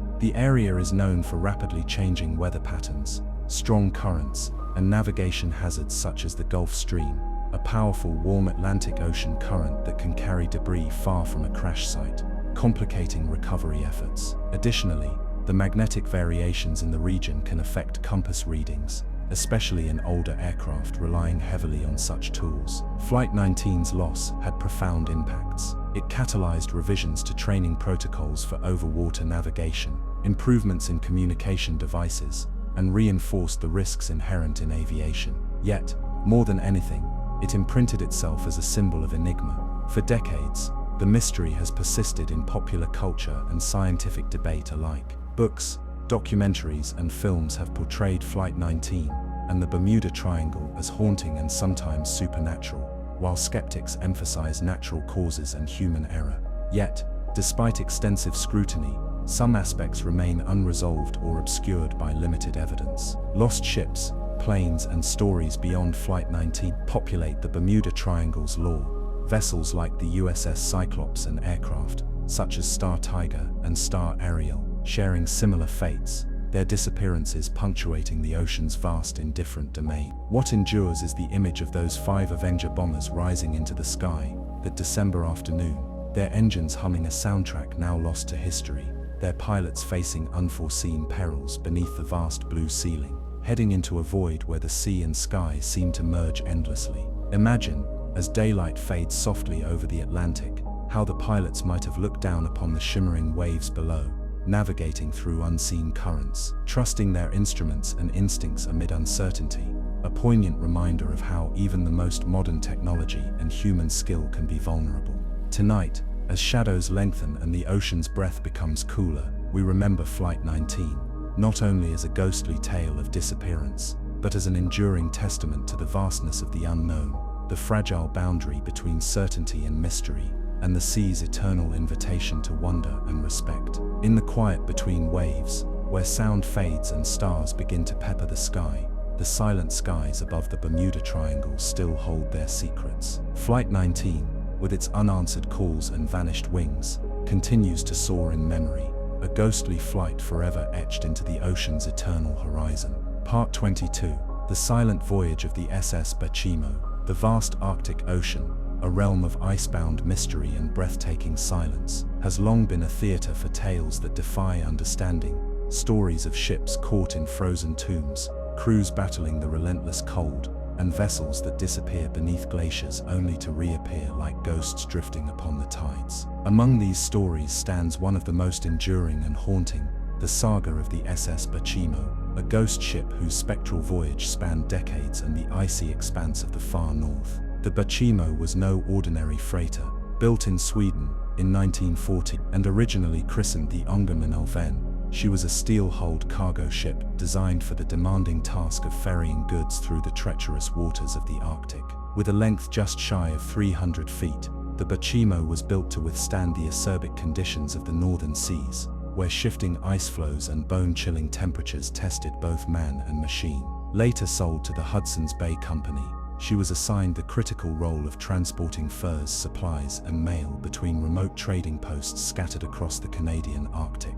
By the early 1930s, the Bachimo had become a familiar sight, not just to the fur traders and Inuit communities, but also to the hunters, explorers, and sailors who braved the Arctic's hostility. Her decks echoed with the footsteps of hardy men familiar with survival in a land where the sun sometimes never rose or never set, and where the sea could freeze solid or open abruptly to treacherous swells. In October of 1931, the Bachimo departed her home port, en route to Barrow, Alaska, loaded with valuable pelts and supplies destined for northern settlements. But as autumn deepened and the biting cold crept into the air, the bay soon iced over, locking the ship in place within an unforgiving grip of frozen water. The thickening ice began to press against the hull, a slow, crushing force that no vessel could escape unaided. Despite valiant efforts by the crew to free her, the Bachimo remained trapped. Supplies aboard were sufficient for only so long, and as weeks wore on, concerns about the men's safety mounted. Eventually, the captain made a difficult decision. Some crew would stay aboard to attempt a wintering over on the ship, hoping for a break in the ice or rescue, while others were evacuated by sled and boat to reach safety on land. Yet fate, in the form of an unexpected and merciless freeze, closed the chapter on the crew's presence aboard the Bachimo. Ultimately, the ship was abandoned, left to the cold embrace of the polar ice. And yet the Bachimo's story did not end with abandonment. What happened next would elevate her from mere shipwreck to legend. Over the subsequent years, the Bachimo was sighted multiple times, her battered steel hull glinting dully beneath the northern auroras. Hunters, trappers, and explorers caught glimpses of her drifting silently through the ice, sometimes cutting a solitary figure against an endless white horizon, other times open water carrying her listless course like a phantom on the sea. Reports described her as eerily intact, despite weathering countless Arctic winters and summers, bearing the scars of ice and storm, but still firmly afloat. Her ghostly journey stretched for nearly 4 decades, with sightings reported as late as 1969, an astonishing endurance for a ship left to the mercy of polar elements. What made the Bachimo's prolonged survival so unforgettable was her uncrewed wandering, adrift without helm, engine, or hand to guide her. The ship had become an unintentional wanderer, moving with the whims of ice currents and tides, a haunting specter in a realm few dared traverse. Speculation about her endurance bloomed among mariners and researchers alike. Some suggested the cold Arctic seas and the insulating properties of packed ice prevented the hull from succumbing quickly to corrosion or sinking. Others posited that the sturdiness of her construction, designed for icy waters, played a role in keeping her afloat far beyond normal expectations. But the ultimate mystery lay not only in how the Bachimo survived, but in what eventually became of her. The ship, after decades of drifting, was last seen near Barrow, Alaska, in what would mark her final recorded appearance. Beyond this point, the trail of the Bachimo fades into the mists of time. Some tales suggest she capsized or was crushed finally in the ice, sinking silently to the ocean floor. Others whisper that she simply disappeared from sight, swallowed by the shifting ice, or carried away beyond reachable waters, destined to remain an Arctic enigma. The Beichimo's legacy transcends the mere facts of ship design or Arctic geography. It is a story of solitude, resilience, and the uncanny intersection of human craft with nature's indifferent forces. Her drifting hull offers a metaphor for persistence amid desolation, a reminder that even as ice glazes the world in cold isolation, some things endure beyond expectation, moving not by choice but borne along by larger currents of fate. Local Inuit communities told their own stories of the ship, weaving the Beichimo into the tapestry of Arctic lore, a symbol of the distant past and the impossible to grasp. Her presence was a silent testament to the impermanence of human endeavor and the vastness of the northern wilderness. Imagine standing on a frozen shore beneath a sky filled with dancing green curtains of light, casting a ghostly glow over the still expanse. Out there, just beyond the horizon of ice, lies the echo of the Beichimo's journey, the cold steel hull drifting endlessly, alone but unbowed, a drifting monument in a white wilderness. Tonight, as the northern winds whisper and the Arctic silence envelops the landscape, we hear the tale of the SS Beichimo, a ship that refused to vanish, tracing an eerie path across ice and sea, a ghostly voyager in the world's coldest embrace. Its story calls us to ponder not just the mysteries of the ocean, but the fragile dance between human will and nature's vast, unyielding domain. Between survival and surrender, presence and absence, the Beichimo sails on quietly in memory, a reminder that the ocean is both cradle and grave, keeper of endless stories that drift forever on the edge of the known. Part 23. The Silent Mystery of the SS Jeremiah O'Brien. The ocean, with its vast uncharted depths and ever-changing moods, is a keeper of stories both heroic and haunting, a realm where ships have battled waves, war, and fate alike. Tonight, we turn our gaze to a vessel whose tale is woven into the tapestry of history and mystery, the SS Jeremiah O'Brien, a liberty ship that, unlike many of her contemporaries, defied fate to become an enduring symbol of resilience. Yet, alongside her storied life lies a quieter enigma that whispers beneath the surface of time. The story begins in a time when the world was engulfed in conflict, and the call for production and perseverance was unyielding. The SS Jeremiah O'Brien was one of the 2,710 Liberty ships built by the United States during World War II, mass-produced cargo vessels designed to carry the lifeblood of the Allied war effort, troops, weapons, and supplies. Launched in June 1943 in Richmond, California, she was named after Jeremiah O'Brien, an American patriot known for his courageous role in the Revolutionary War, a fitting moniker for a ship destined to sail amid the storm of war. The O'Brien was built rapidly, embodying a new era of industrial ingenuity. Designed to be functional and reliable rather than beautiful, she could carry over 10,000 tons and had a length of 441 feet. Her steel hull was reinforced for durability, and her engines pushed her steadily, a workhorse navigating the tumultuous waters of the Atlantic and Pacific. During the war, the Jeremiah O'Brien proved her mettle. She participated in the D-Day invasion of Normandy in June 1944, one of the most significant amphibious assaults in history. The ship braved enemy fire and dangerous seas, delivering vital equipment and troops toward the liberation of Europe. Unlike many of her sister ships, however, the O'Brien survived the war intact and sound, a testament to her crew's skill and a dash of fortune. But it is not her celebrated deeds alone that make the SS Jeremiah O'Brien captivating.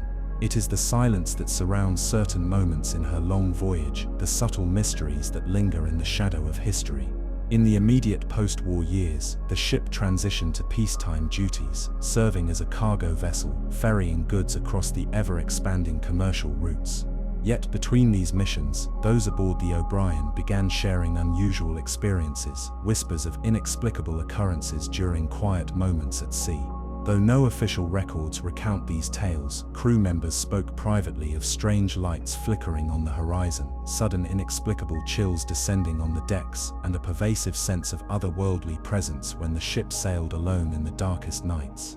Skeptics might dismiss such accounts as mere seafaring folklore, the products of isolation and fatigue. Still, these stories add layers to the ship's legacy, human touches that connect us across time, inviting wonder about what secrets a vessel of such storied passage might carry. Moreover, while the Jeremiah O'Brien has been preserved as a museum ship moored in San Francisco, a living artifact of maritime history, certain peculiarities continue to spark curiosity.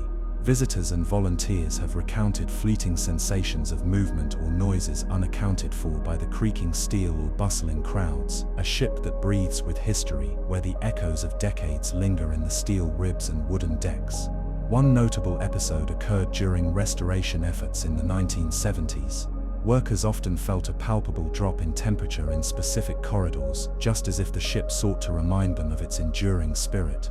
Instruments monitoring environmental conditions recorded anomalies that defied simple explanation, and some swore upon entering the ship's engine room, a place long silent, that unseen hands brushed past unseen controls. But beyond these eerie anecdotes, the SS Jeremiah O'Brien's real mystery is subtler, the secret histories concealed beneath layers of official accounts, the lives lived in cramped quarters amid roaring engines and salt-sprayed decks, stories of camaraderie, sacrifice, and perseverance that are often lost amidst battle reports and statistics. Consider also the ship's survival itself. Built for a brief wartime role, the O'Brien has lived through decades of change, storms, and neglect. How did she endure when thousands of her sister ships succumbed to torpedoes, storms, or retirement to scrapyards? Some attribute her survival to the particular routes she sailed, others credit the vigilance of her crew. Yet the possibility lingers that the ship carries in her steel heart a resilience deeper than design, a kind of maritime will to endure, infused by the lives and hopes of those who sailed with her. Today, as the Jeremiah O'Brien gently rocks at her San Francisco berth, her decks invite reflection on the myriad journeys across shifting seas, on battles fought and survived, on the silent pulse of the ocean that carried her and countless other vessels through history's waves. Imagine as twilight blankets the bay and fog creeps gently over the water, standing on her weathered deck. The salty breeze whispers old stories, the creaking timbers sigh with memory. Somewhere in the hush, you might feel the faint breath of the past, the ghostly echoes of sailors long gone, vigilant and watching, caught forever between sea and sky. The serenity of this moment belies the intense drama of a ship that has played a part in shaping history, a living testament not just to war and survival, but to the quiet mysteries that abide in the ocean's embrace. Tonight, as the gentle lull of waves soothes the restless mind, let the story of the SS Jeremiah O'Brien anchor you in reflection. A vessel of steel and spirit, history and enigma, carrying within her the silent whispers of the sea, inviting us to listen to the past, to the deep, and to the vast unknown that stretches beyond the horizon.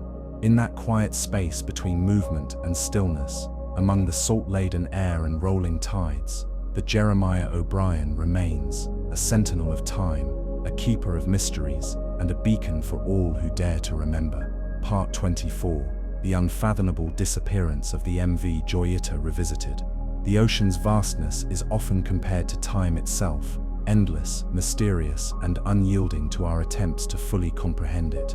Among the many stories whispered on these vast waters, the tale of the MV Joyita stands out as one of the most bewildering and haunting.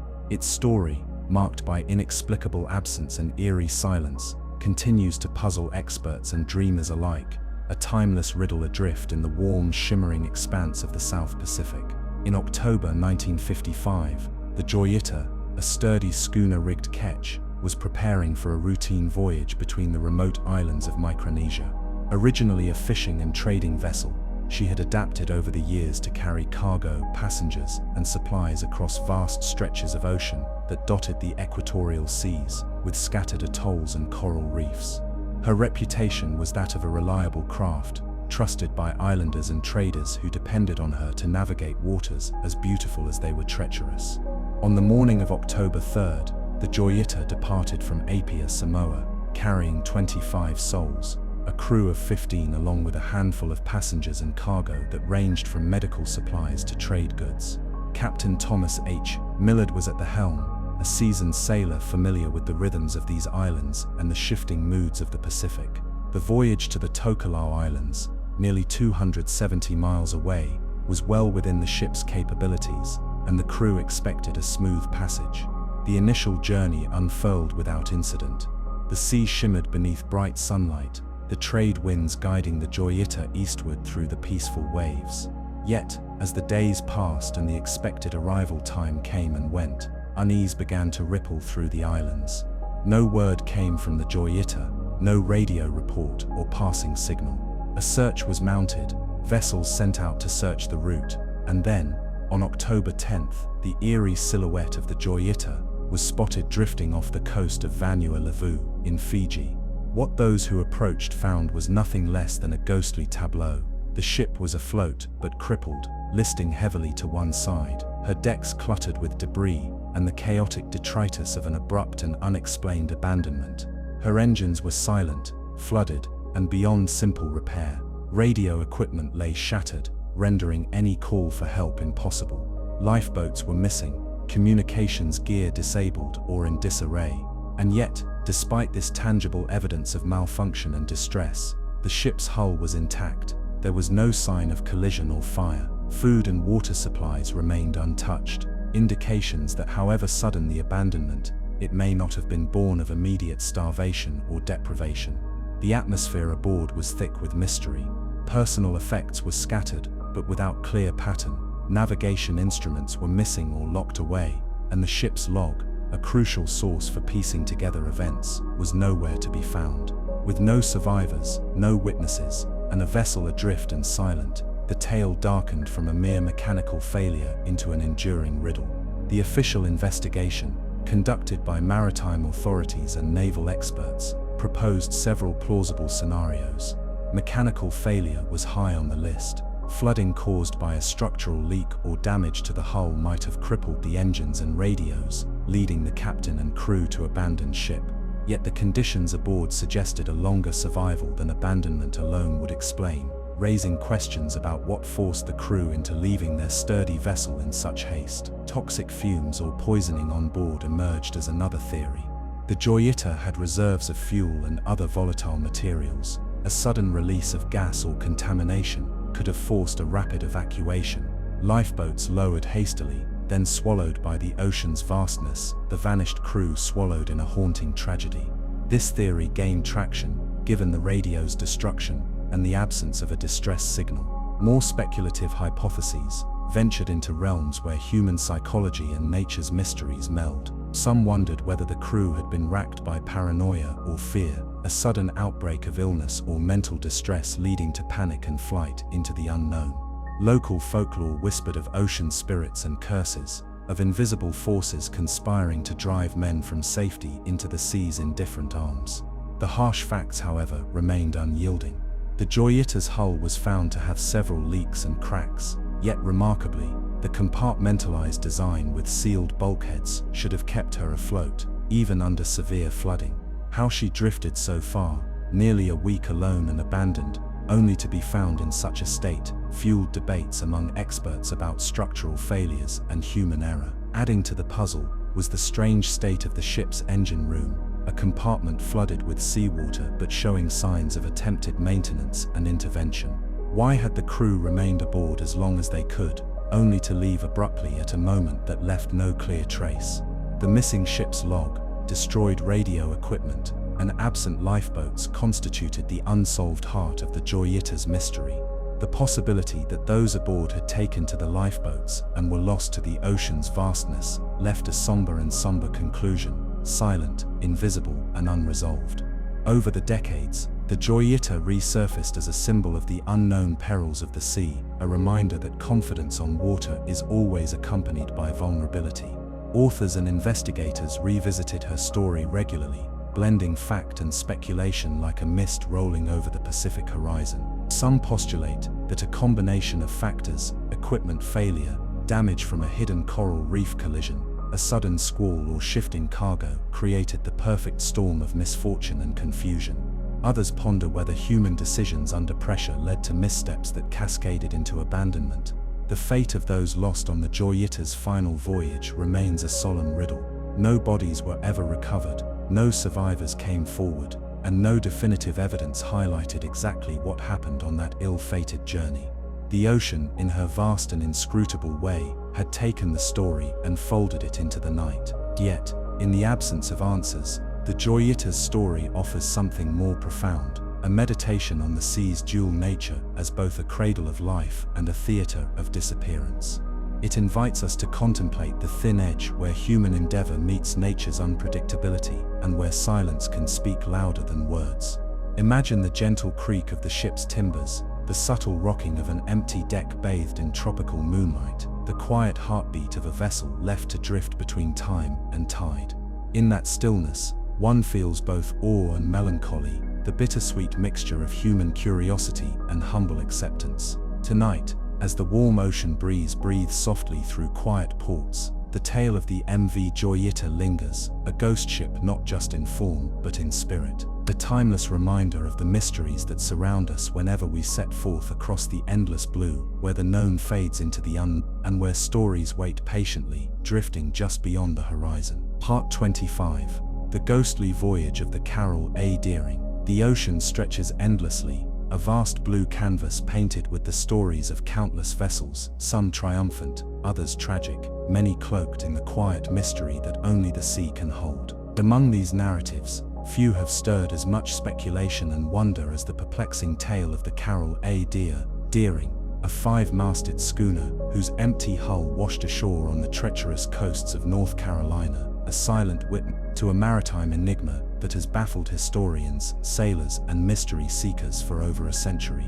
Our story begins in the spring of 1920, a time when sailing ships were gradually giving way to steam-powered vessels, yet schooners like the Carol A. Deering still plied the seas, hauling cargo and weaving their paths through established trading routes. The Deering was a robust and well-maintained ship, measuring more than 200 feet in length, with a firm wooden hull armored in steel plating, a vessel built for endurance and efficiency.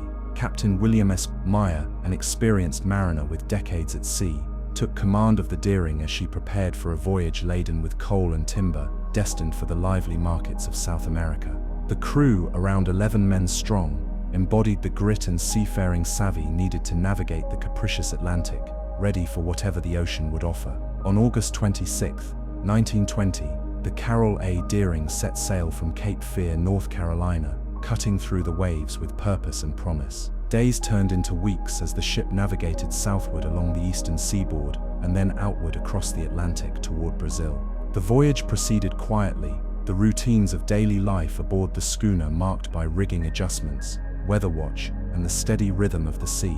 However, as September turned toward October, signs of trouble seemingly emerged, but too subtle and too late to forestall calamity. Passengers from a ferry spotted the Deering near Cape Lookout, her course steady but slow. Then, inexplicably, all contact vanished. Weeks passed without word. The ship became a ghost on the waves. It wasn't until late January of the following year that a startling discovery sent shockwaves through maritime communities. The Carol A. Deering had run aground near the infamous Diamond Shoals, a hazardous area of shifting sands and hidden reefs off Cape Hatteras, dubbed the graveyard of the Atlantic for the many ships claimed by its perilous embrace. When rescuers boarded the schooner, they found an unsettling scene. The ship was largely intact, listing slightly but seemingly undamaged by any violent force. The sails, some torn, hung loosely from yards, rigging sat askew, and the helm stood unattended.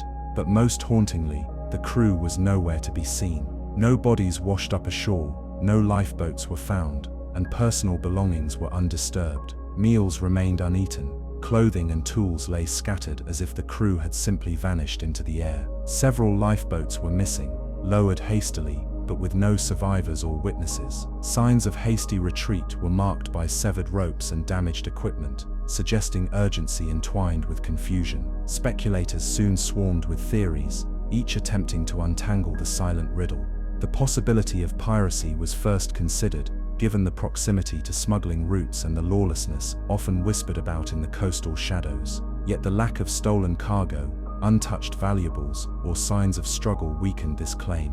Others pondered the shadow of mutiny, an internal uprising fueled by desperation, fear, or conflict among the crew. Could the Deering's disciplined voyage have unspooled into chaos, culminating in a fearful abandonment? Perhaps tensions, exacerbated by months at sea, and the claustrophobic confines of the ship, reached a breaking point. natural phenomena entered the speculative fray as well.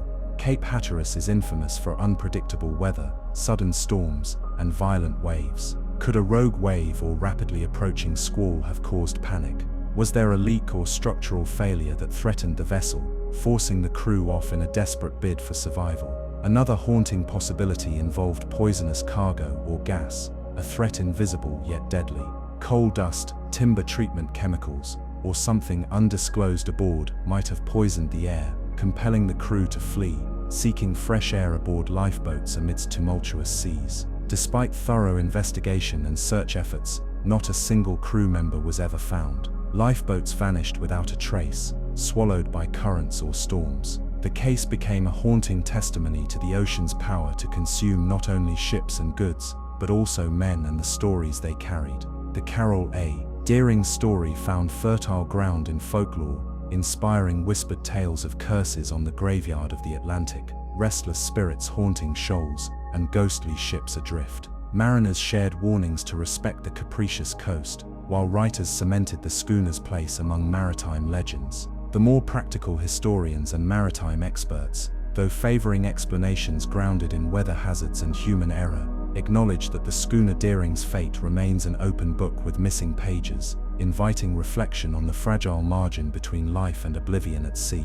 Today, when the winds whip fiercely off Cape Hatteras and waves pound the jagged shore, the spirit of the Carol A. Deering lingers, a ghostly muse for those who listen to the ocean's eternal song. The empty vessel, the vanished crew, the unreachable answers, they all drift like sea foam on the restless tide, calling us to remember the sea's mysteries are often as profound as its depths. Imagine standing on that fog-laden shore, listening to the long mournful cry of the gulls and the surf's whisper. There, in the rhythm of the waves, you can almost hear the creak of timber and the silent echo of footsteps lost to the sea.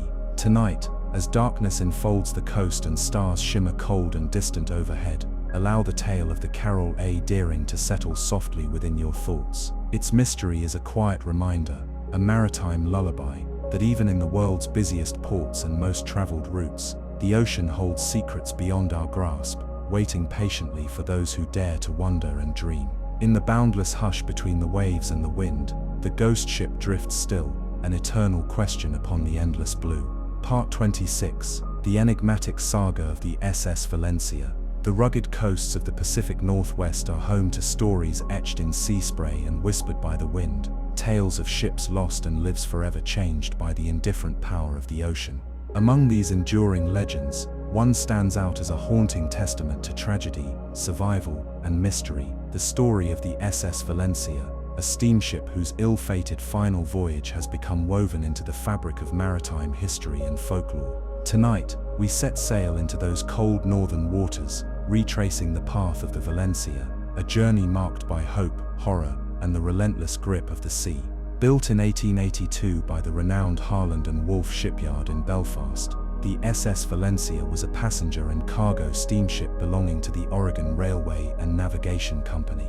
She was a vessel representative of a bridge between eras, a proud example of late 19th century craftsmanship designed for the growing coastal trade along the Pacific coast. Measuring about 280 feet in length, with twin steam engines propelling her through the choppy ocean waves, the Valencia was known for both her ruggedness and her elegance, an essential link connecting ports from San Francisco up to Victoria, British Columbia. On the morning of January 22, 1906, the Valencia departed from San Francisco, bound for the bustling port of Vancouver. The ship carried approximately 108 passengers and crew, business travelers, families, immigrants and workers among them, all seeking new opportunities or journeys home along the coast. The skies were clear, and the sea calm as the ship eased out of the fog-shrouded bay, the harbor fading behind her with the signature lurch and hum of the steam engines at work. Yet, beneath this calm surface, nature was preparing her own merciless design.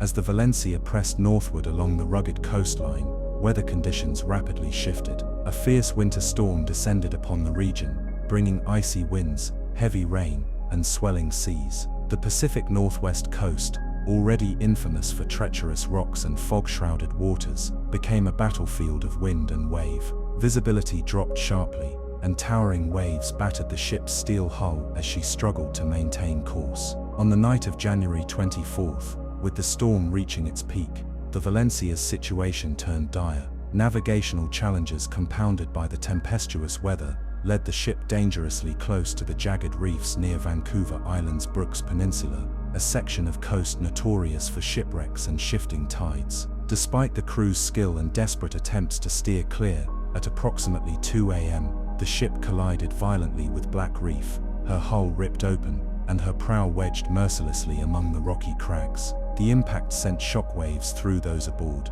Passengers were jolted awake, panic sparking amid the darkness and chaos. The roaring sea flooded compartments rapidly, pulling men, women, and children into the icy grip of the ocean.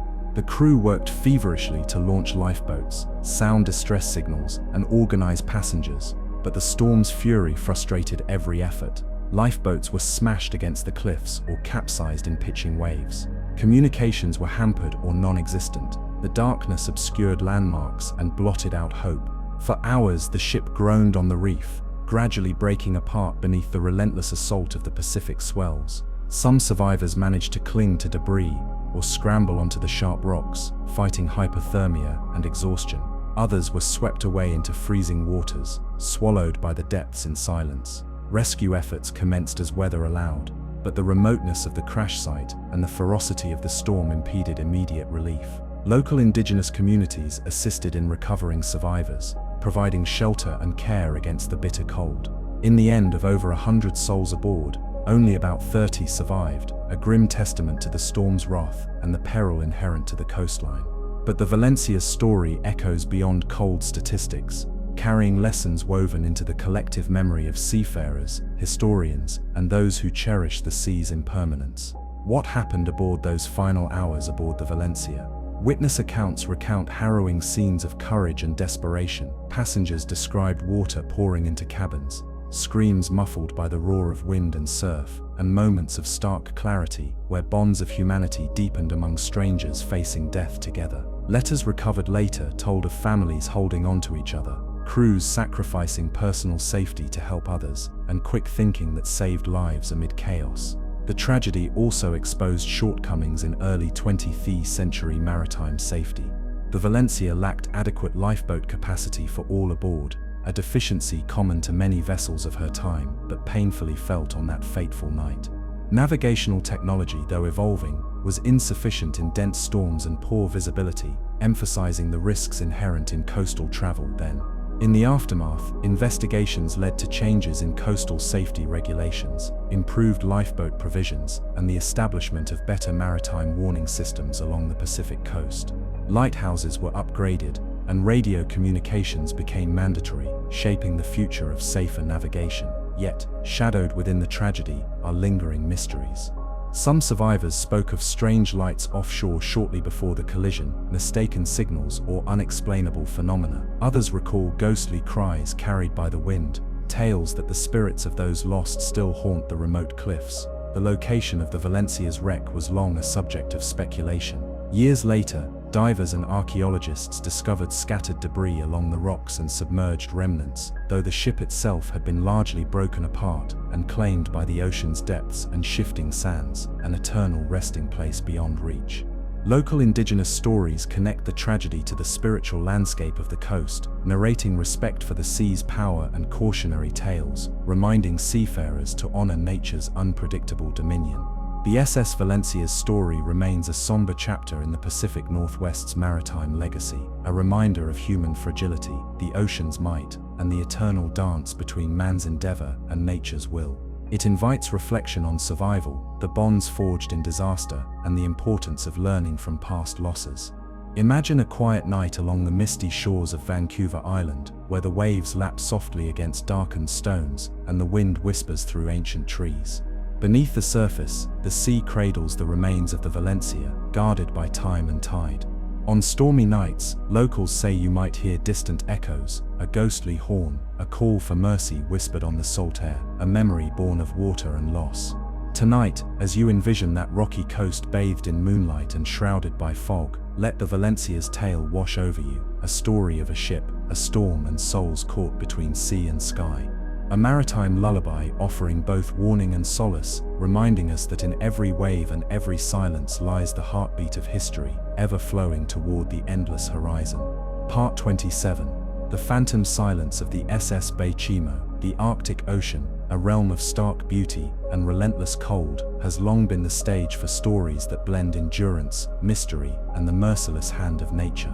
Among these tales, few haunt the collective memory with such spectral persistence as the story of the SS Bechimo, a merchant vessel turned ghost ship whose decades-long uncrewed wanderings captured imaginations and defied expectations, drifting endlessly through ice and sea like a whisper of the past.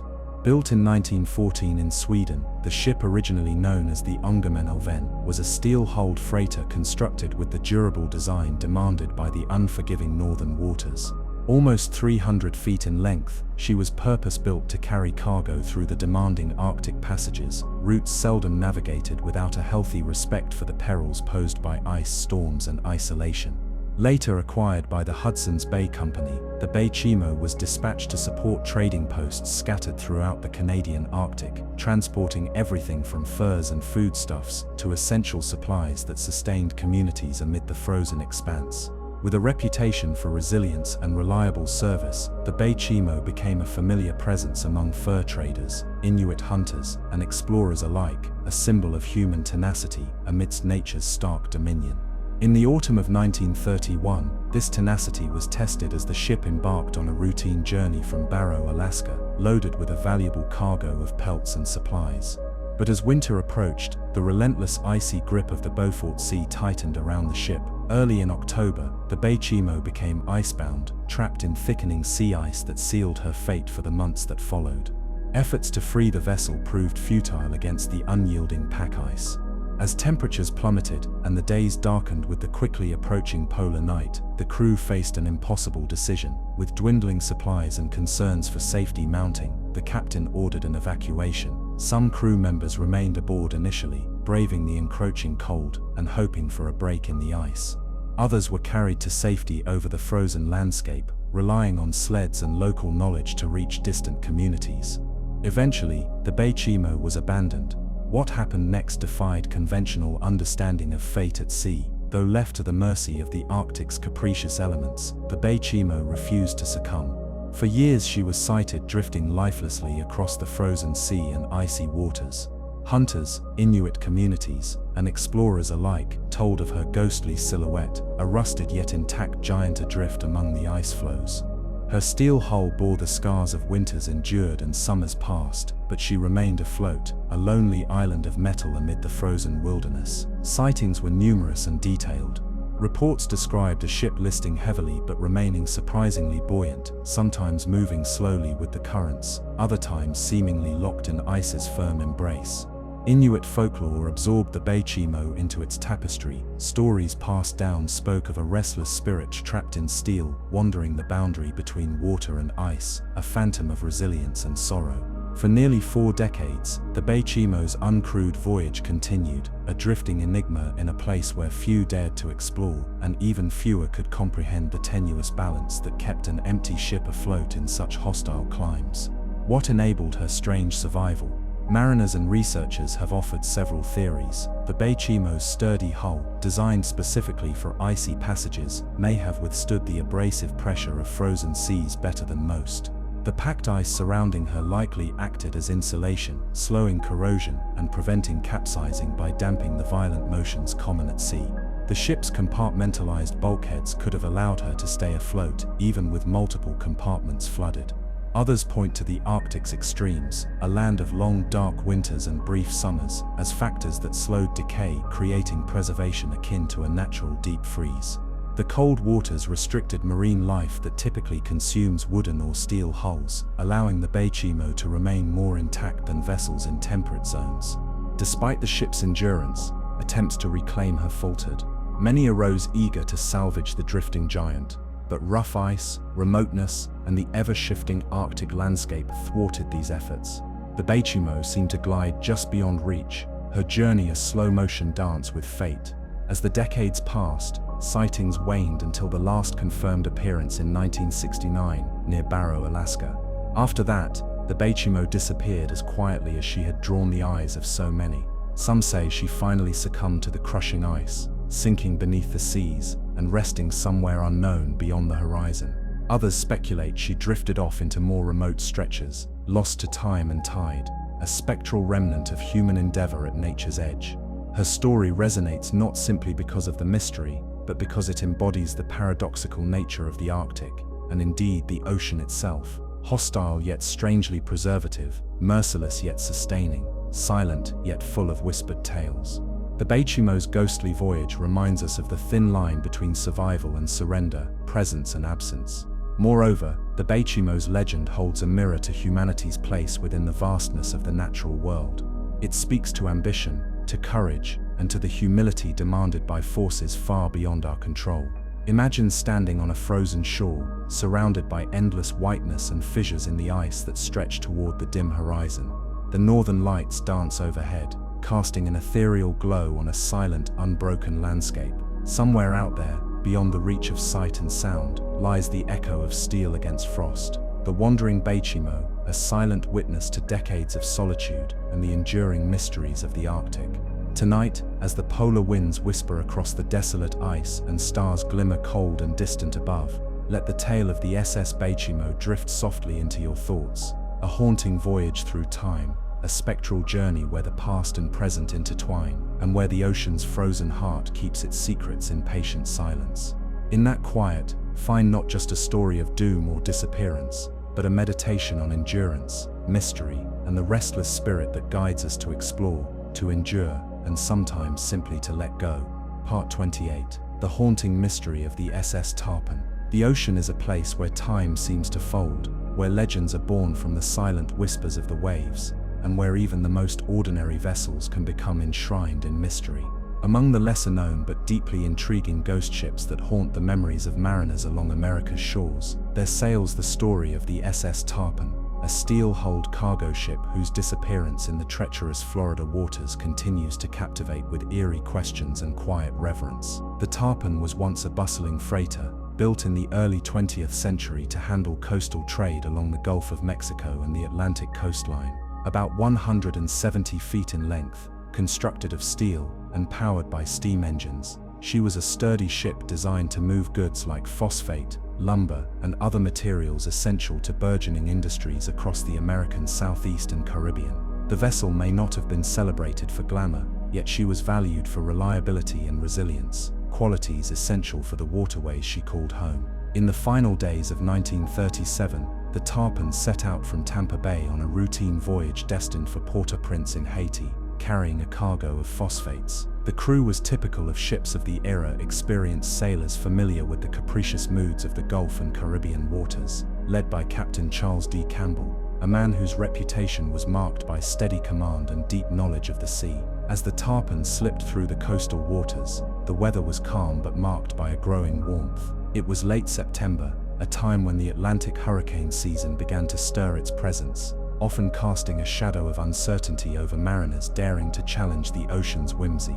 The ship's departure was unremarkable, routine in every way, yet soon, subtle portents appeared. Radio communications noted a slight delay in arrival schedules, and a quiet unease settled over those tracking her progress. On September 27th, the Tarpon was last seen near the channel markers off Key West, a silhouette against the dimming horizon, the ship's smokestacks faintly outlined by the setting sun. After this point, silence fell. Attempts to contact the Tarpon failed, and as hours stretched into days, the growing alarm initiated search efforts. Coast Guard cutters, local fishermen's boats, and passing vessels scoured the waters for any sign, flotsam, distress signals, or survivors. What was discovered would deepen the mystery. Near the waters off Key West, individuals reported sightings of the ship adrift, moving eerily without clear direction or purpose, her lights flickering faintly in the twilight. Some spoke of phantom whistles carried softly across the sea air, a mournful call echoing through humid nights. Others claimed to see the silhouette of the vessel in foggy darkness,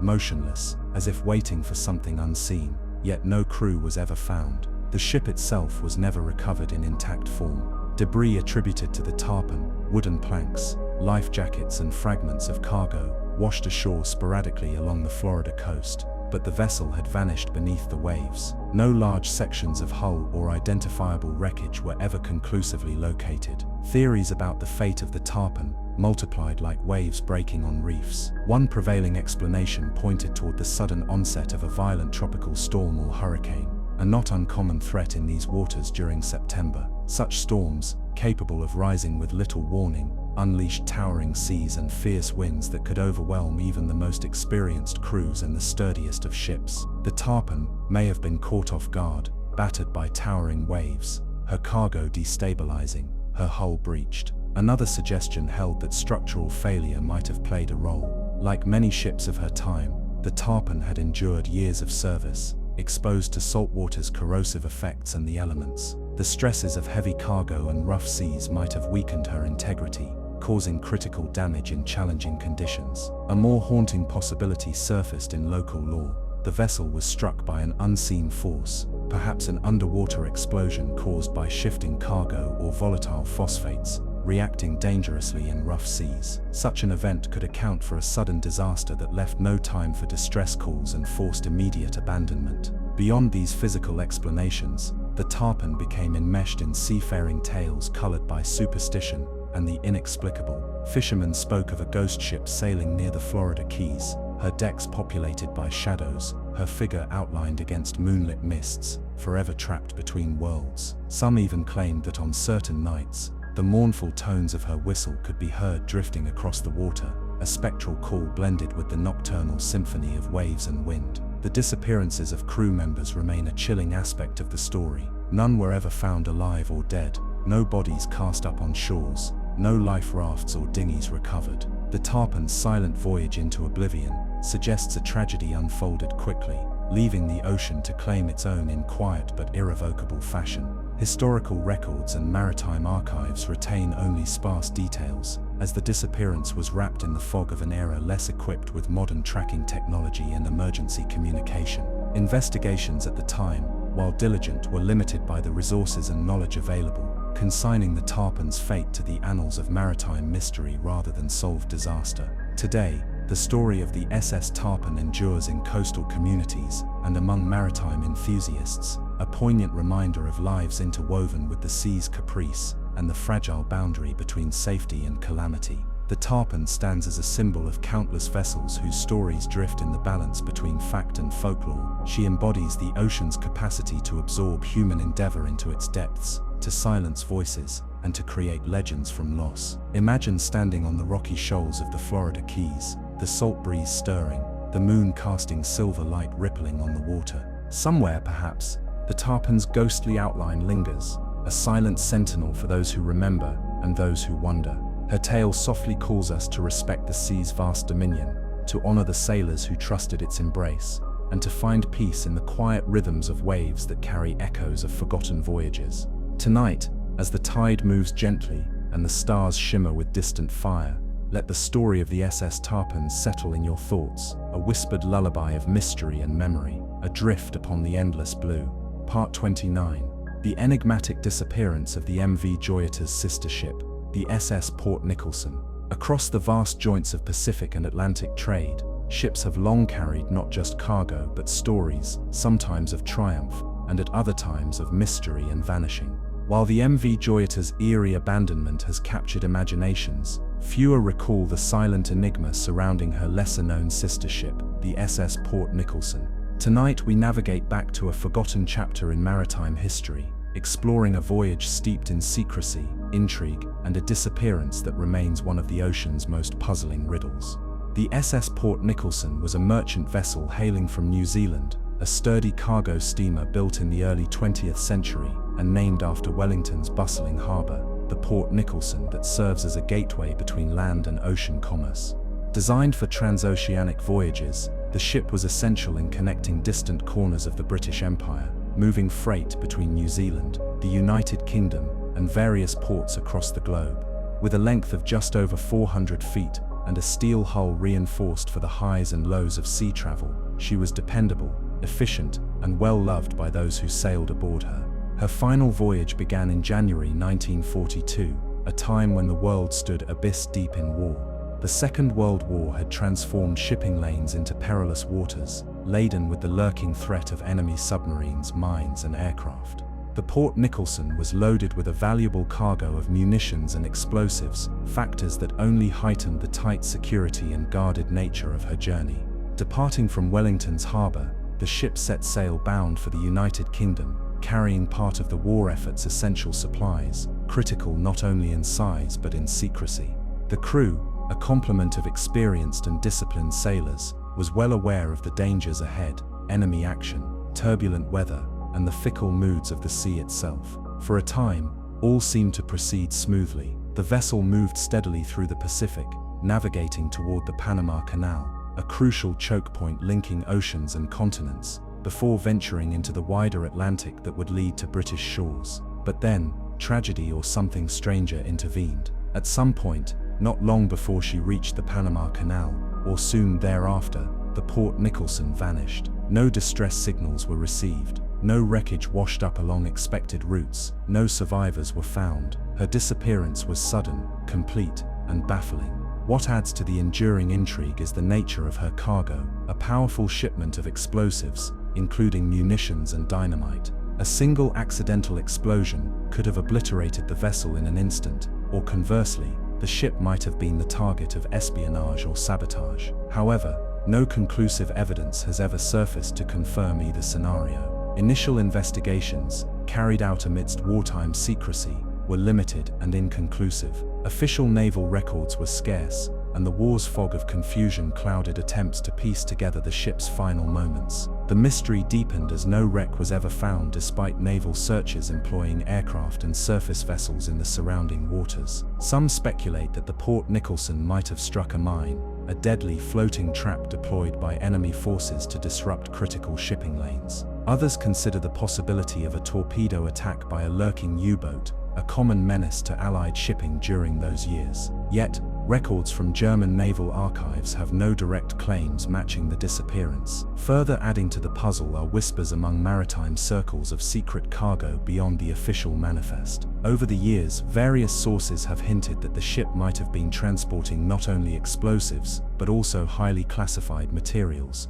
or perhaps precious metals and artifacts destined for safekeeping during the war. Some legends suggest clandestine missions or covert operations cloaked in mystery. Throughout decades, a few divers and underwater explorers have attempted to locate the wreck. Several promising sites have been examined: deep trenches, rocky outcrops, and ship-shaped sonar returns, but none have been definitively linked to the Port Nicholson.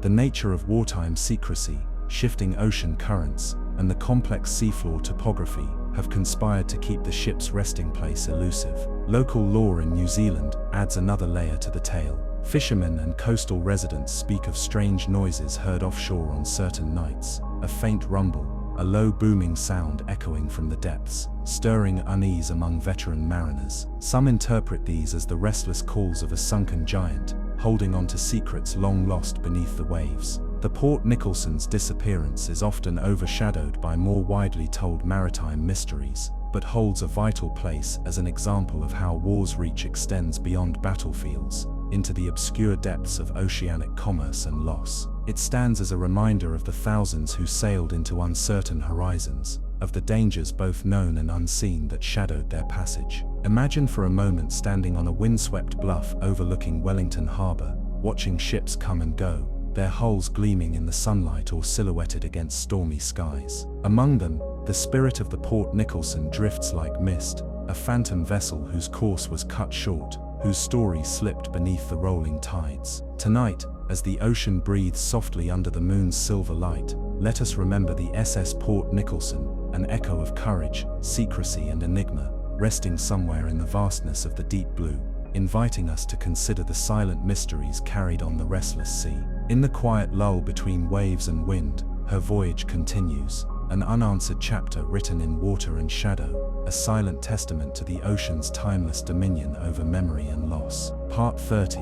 The unsettling mystery of the SS Kamloops. The vast freshwater expanse of Canada's Great Lakes has long been a theatre of commerce, adventure, and surprisingly, deep maritime mysteries. Among these, the tale of the SS Kamloops floats like a shadow beneath the surface, an enigmatic, chilling story of a vessel lost but never forgotten. Tonight, we journey into the chilly waters of Lake Superior to unravel the gripping saga of the Kamloops, a ship entwined in loss, silence, and the lingering echoes of a vanished crew. Built in 1924, the SS Kamloops was a sturdy steel-hulled lake freighter, part of a fleet designed specifically for transporting bulk goods, grain, coal, and ore across the Great Lakes corridor. Measuring 250 feet in length and powered by a single steam engine, she was considered reliable and capable of braving the often unpredictable moods of these vast inland seas. Her voyages connected bustling industrial ports, supporting the burgeoning economies of the early 20th century in the upper Midwest and Canadian heartland. The ship was known not just for its function, but for the community aboard, the captain, officers, engineers, and deckhands who formed close-knit teams, familiar with the lake's temperament, always respectful of its sudden, sometimes violent transformations. The crew understood that while the Great Lakes may seem placid compared to oceanic expanses, their storms could be fierce and unforgiving, especially in late autumn.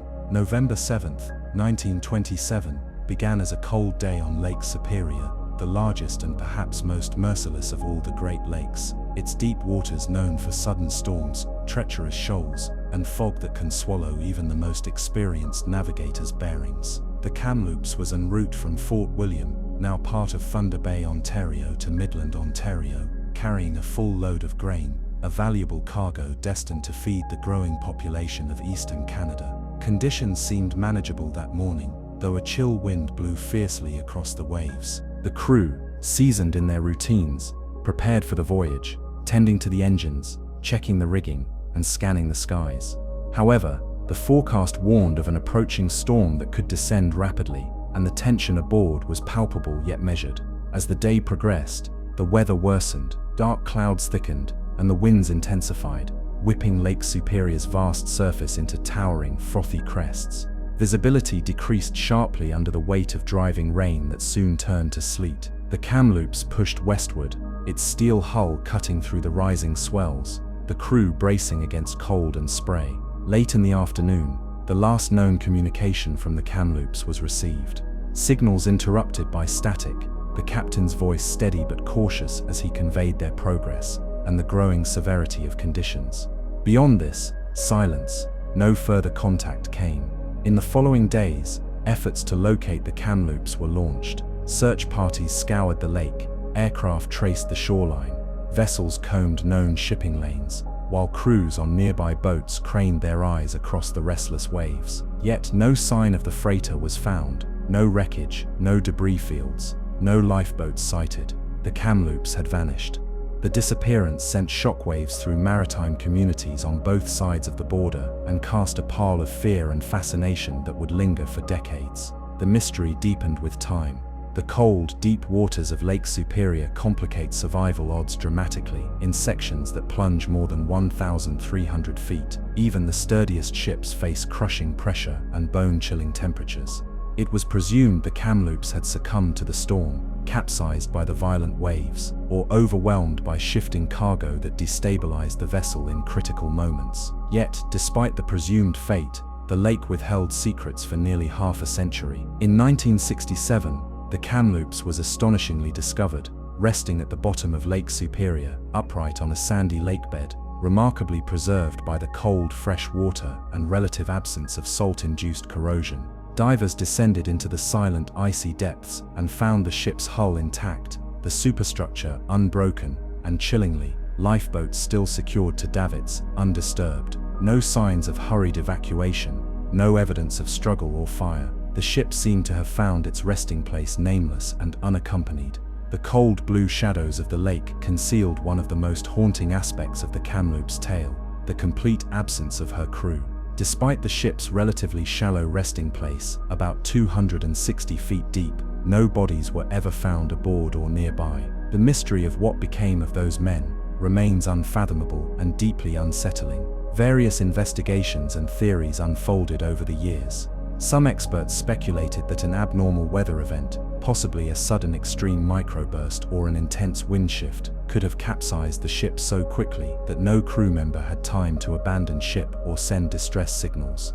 Others considered mechanical failure, such as a catastrophic engine room accident, that might have incapacitated the crew in moments. The strange preservation of the Kamloops, coupled with the eerie lack of human remains, fueled whispers and folklore. Locals and mariners recount tales of ghostly lights flickering along the north shore, phantom whistles echoing through the thick maritime fog, and unexplained disturbances near the waters beneath the cliffs and forested shores. The Kamloops' disappearance has been compared to other Great Lakes tragedies, such as the more famous Edmund Fitzgerald. Yet her story holds a unique place in the collective memory as a ghost ship shrouded in stillness, more secrets concealed beneath the cold than revealed.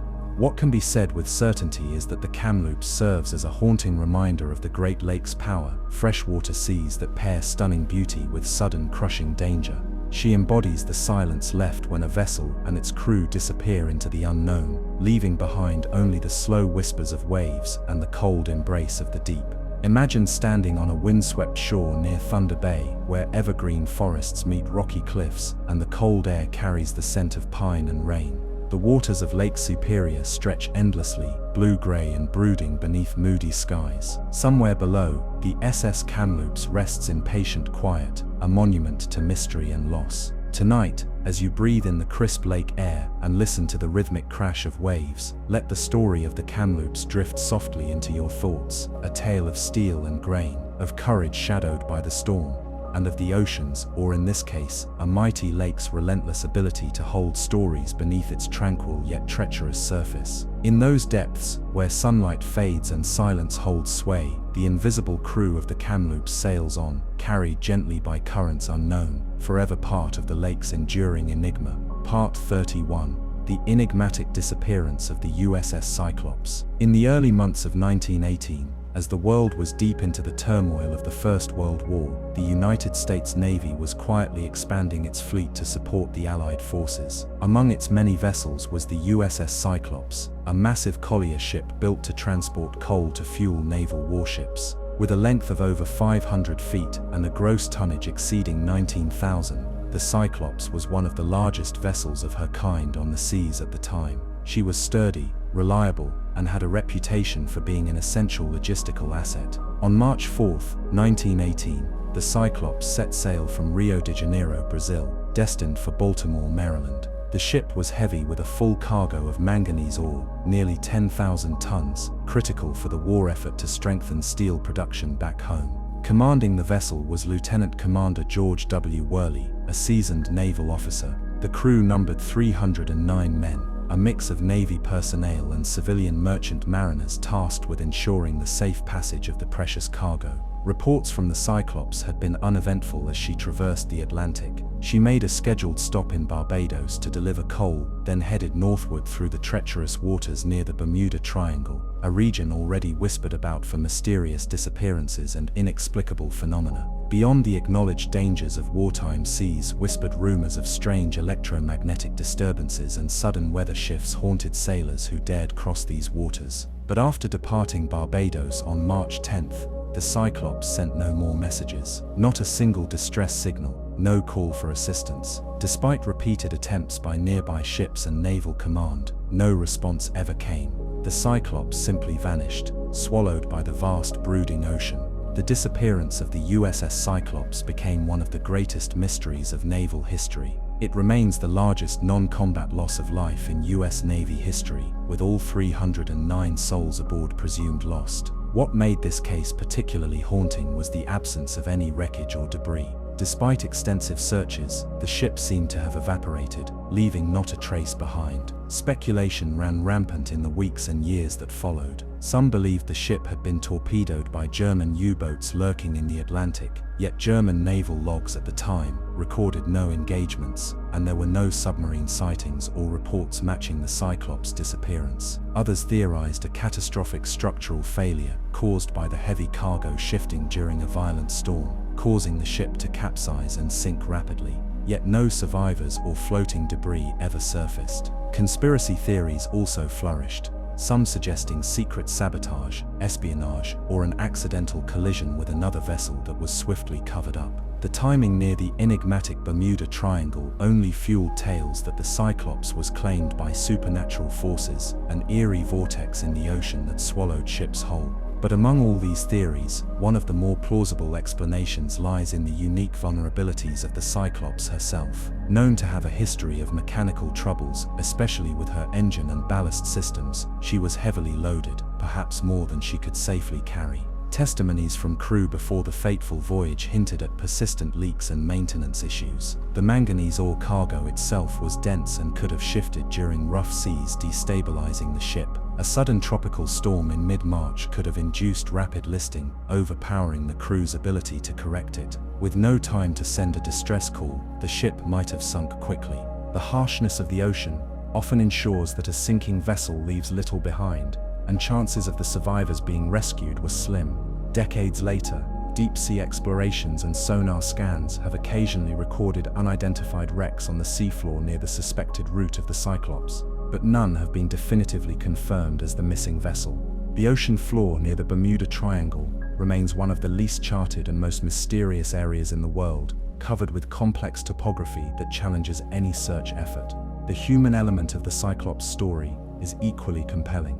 309 men who vanished without a single word, leaving grieving families and communities forever in limbo. The unknown fate haunts naval historians and descendants alike, symbolizing the ocean's vast power and the fragile nature of human endeavors against it. As you imagine the Cyclops sailing into the dark Atlantic, its heavy load creaking against the waves, consider the vastness of the sea that claims it, an immense, uncontrollable force indifferent to human time and stories. The ship may have been lost, but her mystery endures, a quiet call across the depths, inviting us to ponder what lies beneath the endless blue horizon. In the stillness of night, when the ocean seems calm and endless, the tale of the USS Cyclops lingers, an enduring testament to the ocean's secrets and the vast unknown that stretches beyond our grasp. Part 32.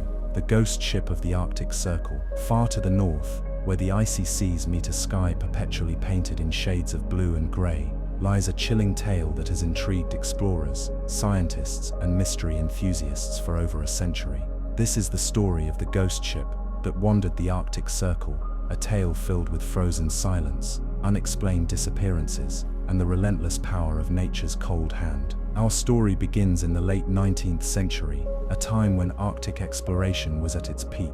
Nations around the world were racing to map unknown territories, to conquer the unforgiving polar regions, and to unlock the secrets hidden beneath endless sheets of ice. In 1872, a British expedition set sail on the HMS Resolute, under the command of Captain Henry Wilson. The ship's mission was to navigate the northern seas and search for any signs of the lost Franklin expedition, a crew who had vanished mysteriously nearly a decade before. The HMS Resolute was a sturdy ship, reinforced for the harsh icy waters it would encounter.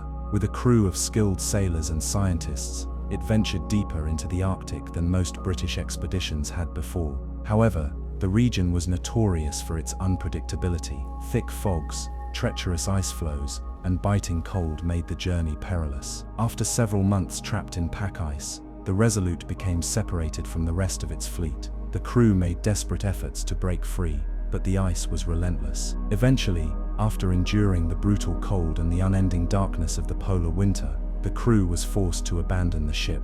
They hoped rescue would come, or that they could make their way across the ice to safety. But neither rescue nor salvation came. Many years later, in 1855 to be exact, though this predates the Resolute's last voyage and adds to the enigma of such Arctic ghost ships, the remains of a lone ship were found drifting near Greenland. It was the Resolute, or so it appeared. The ship was completely abandoned, frozen solid, and seemingly untouched by human hands since it had been deserted. What makes this discovery so fascinating is that the ship appeared to be in working order. No signs of damage, no distress signals, and no signs of a struggle. It was as if the crew had vanished into thin air, leaving everything behind. The British government, intrigued by the sighting, decided to retrieve the ghostly vessel. The Resolute was towed back to England, where it was refurbished and returned to service, not as an exploration ship, but as a symbol of endurance and mystery. Eventually, Parts of the wood from its timbers were used to fashion the Resolute desk, which was gifted to the President of the United States, where it remains a silent witness to history. But the story doesn't end there. The Arctic is home to many such tales, where ships appear and disappear, where sailors and explorers vanish without a trace, leaving behind only whispered legends carried on the bitter wind. Could it be that the unforgiving ice has swallowed these souls, preserving their vessels as haunting monuments to their bravery and misfortune? Or is there something more, some hidden force in the Arctic Circle, beyond human understanding, that claims the lives of those who dare to challenge it? As we float in the quiet, imagining the ship frozen in time, locked in ice and silence, there is a certain peace in the mystery. The sea, vast and indifferent, holds its secrets close, and the ghost ship continues its endless journey through the cold, waiting for those who will listen to its silent story. Tonight, as you drift on your own voyage into sleep, picture the icy waves lapping softly against ancient timbers, the stillness of the frozen sea, and the lingering presence of the Resolute, an eternal reminder of the ocean's timeless mysteries. Part 33. The Mystery of the Mary Celeste. The story of the Mary Celeste is one of the most enduring and haunting mysteries of the ocean, a tale that has captivated imaginations for over a century and a half. It's a story of a ship found adrift, deserted without a single sign of struggle or explanation, a ghost ship that sailed the Atlantic with its crew vanished, and remains an eerie puzzle that invites speculation, curiosity, and sometimes a quiet, unsettling sense of wonder. The Mary Celeste was a brigantine, a two-masted sailing vessel built in 1861, originally used for carrying cargo across the ocean. For most of her early years, she was a sturdy ship, known for her reliability on the often treacherous Atlantic routes. In November 1872, she set sail from New York City, bound for Genoa, Italy, carrying a cargo of denatured alcohol, highly flammable and dangerous, along with her crew of 7, plus the captain's wife and their young daughter. The captain, Benjamin Briggs, was an experienced and respected seaman, and his crew was considered capable and seasoned. As the ship departed into the open sea, there was nothing unusual about their voyage. Weather reports indicated typical conditions for late autumn in the North Atlantic, nothing expected to endanger the ship or her passengers. But then, about a month later, on December 5, 1872, the Mary Celeste was spotted near the Azores Islands by a Canadian brig called the DEI Gracia. The crew of the DEI Gracia boarded the Mary Celeste and found something remarkable. The ship was completely deserted. There was no one aboard, no woman, no captain, no crew. Yet the ship was still in good condition, afloat and seaworthy, sails partially set, the cargo intact, and only minor damage to the lifeboat. Inside the ship, there was no sign of a struggle, no blood, no torn clothing, no signs of fire or explosion despite the volatile cargo. The ship's log was missing the last 10 days, and the chronometer, a vital instrument for navigation, was broken. The only thing that seemed amiss was the ship's lifeboat was missing, suggesting the crew might have taken to it. But where they went, what happened to them, and why they abandoned a perfectly good ship remained an unsettling mystery. In the following days and weeks, treasure hunters, investigators, and maritime experts tried to piece together clues. Theories abounded. Some suggested piracy, but there were no signs of plunder or robbery. Others thought the crew might have panicked due to a sudden natural disaster like a waterspout or a violent storm, abandoning ship in a rush, only to be lost at sea in the lifeboat. Another hypothesis centered on the alcohol cargo. It might have leaked or partially ignited, creating dangerous fumes that forced an evacuation, but never resulted in a fire. The leak could have been subtle and invisible but deadly. There were suggestions, too, of more exotic possibilities, sea monsters, or supernatural forces haunting the ship. The Bermuda Triangle theory, later claiming a part of the narrative. Even alien intervention floated sometimes in the imaginations of storytellers, but no solid evidence ever supported these ideas. Over time, the Mary Celeste became a cultural legend. Books, plays, films, and countless articles made attempts to unravel or fictionalize the mystery, each adding their own twist, but never fully explaining the fate of the missing crew. Modern forensic oceanography has tried to analyze weather conditions, ocean currents, and the ship's construction to give more grounded explanations, but the mystery remains. Perhaps what makes the Mary Celeste such a compelling story especially for those who drift into sleep while hearing it told, is its quiet, unresolved nature. Unlike more violent or tragic maritime disasters that leave clear narratives of heroism, disaster, or loss, the Mary Celeste whispers uncertainty. It invites the mind to wander, imagining the vast cold sea stretching endlessly beyond the horizon, and a crew forced from their sanctuary into the elements, their fate lost in the waves. The ship itself was eventually salvaged and returned to service under different owners, but its legend followed it everywhere. It finally met its own fate when it was wrecked off the coast of Haiti in 1885, an unassuming end to a vessel that had already sailed into immortality through mystery. To this day, the story of the Mary Celeste reminds us of the ocean's vastness and the fragile thread that holds human lives within it. It calls to the curiosity inside us all, the part that wonders about the unknown, the unexplainable, and ultimately the quiet, restless sea that keeps its secrets beneath the waves. Part 34. The vanishing of the MV Joyita. In the vast expanse of the Pacific Ocean, many mysteries take shape beneath the endless blue. Among these, one of the most haunting stories is that of the MV Joyita, a ship that disappeared and reappeared with no clear explanation, leaving behind an eerie void that has captivated imaginations for decades. The MV Joyita was a small merchant vessel built in the late 1930s, originally designed as a luxury yacht before being repurposed for cargo and inter-island service in the South Pacific. By 1955, the ship had seen years of use, but it was still sturdy enough for short voyages between islands, delivering goods and transporting passengers through the complex waterways of Micronesia. On October 3, 1955, the Joyita departed from Apia, the capital of Samoa, bound for the Tokelau Islands. On board were 25 people, including crew and passengers, with a cargo that ranged from food supplies to medical equipment. The weather was reported as calm, and the sea conditions were unremarkable as the ship set off on its roughly 270-mile journey across the Pacific's tranquil blue. Days passed without word from the Joyita. When it didn't arrive as scheduled, concern mounted. Eventually, a search was launched. Then on October 10th, the ship was spotted, adrift and listing heavily, about 600 miles from its planned course. The sight that greeted rescuers was one of puzzling abandonment and decay. The Joyita was partially submerged and barely afloat, with a thick coat of barnacles clinging to its hull, indicating it had been adrift for a significant time. The ship's radio was found untuned and cracked, logs were missing, and yet there was no sign of the passengers or crew. Even more strangely, some of the ship's cargo was missing. Certain emergency equipment was found but was unusable or damaged beyond repair, and lifeboats were gone. Investigators scoured the scene for clues. The ship's engine room was flooded, indicating an attempt to manage a leak or damage, yet no distress signal had ever been transmitted.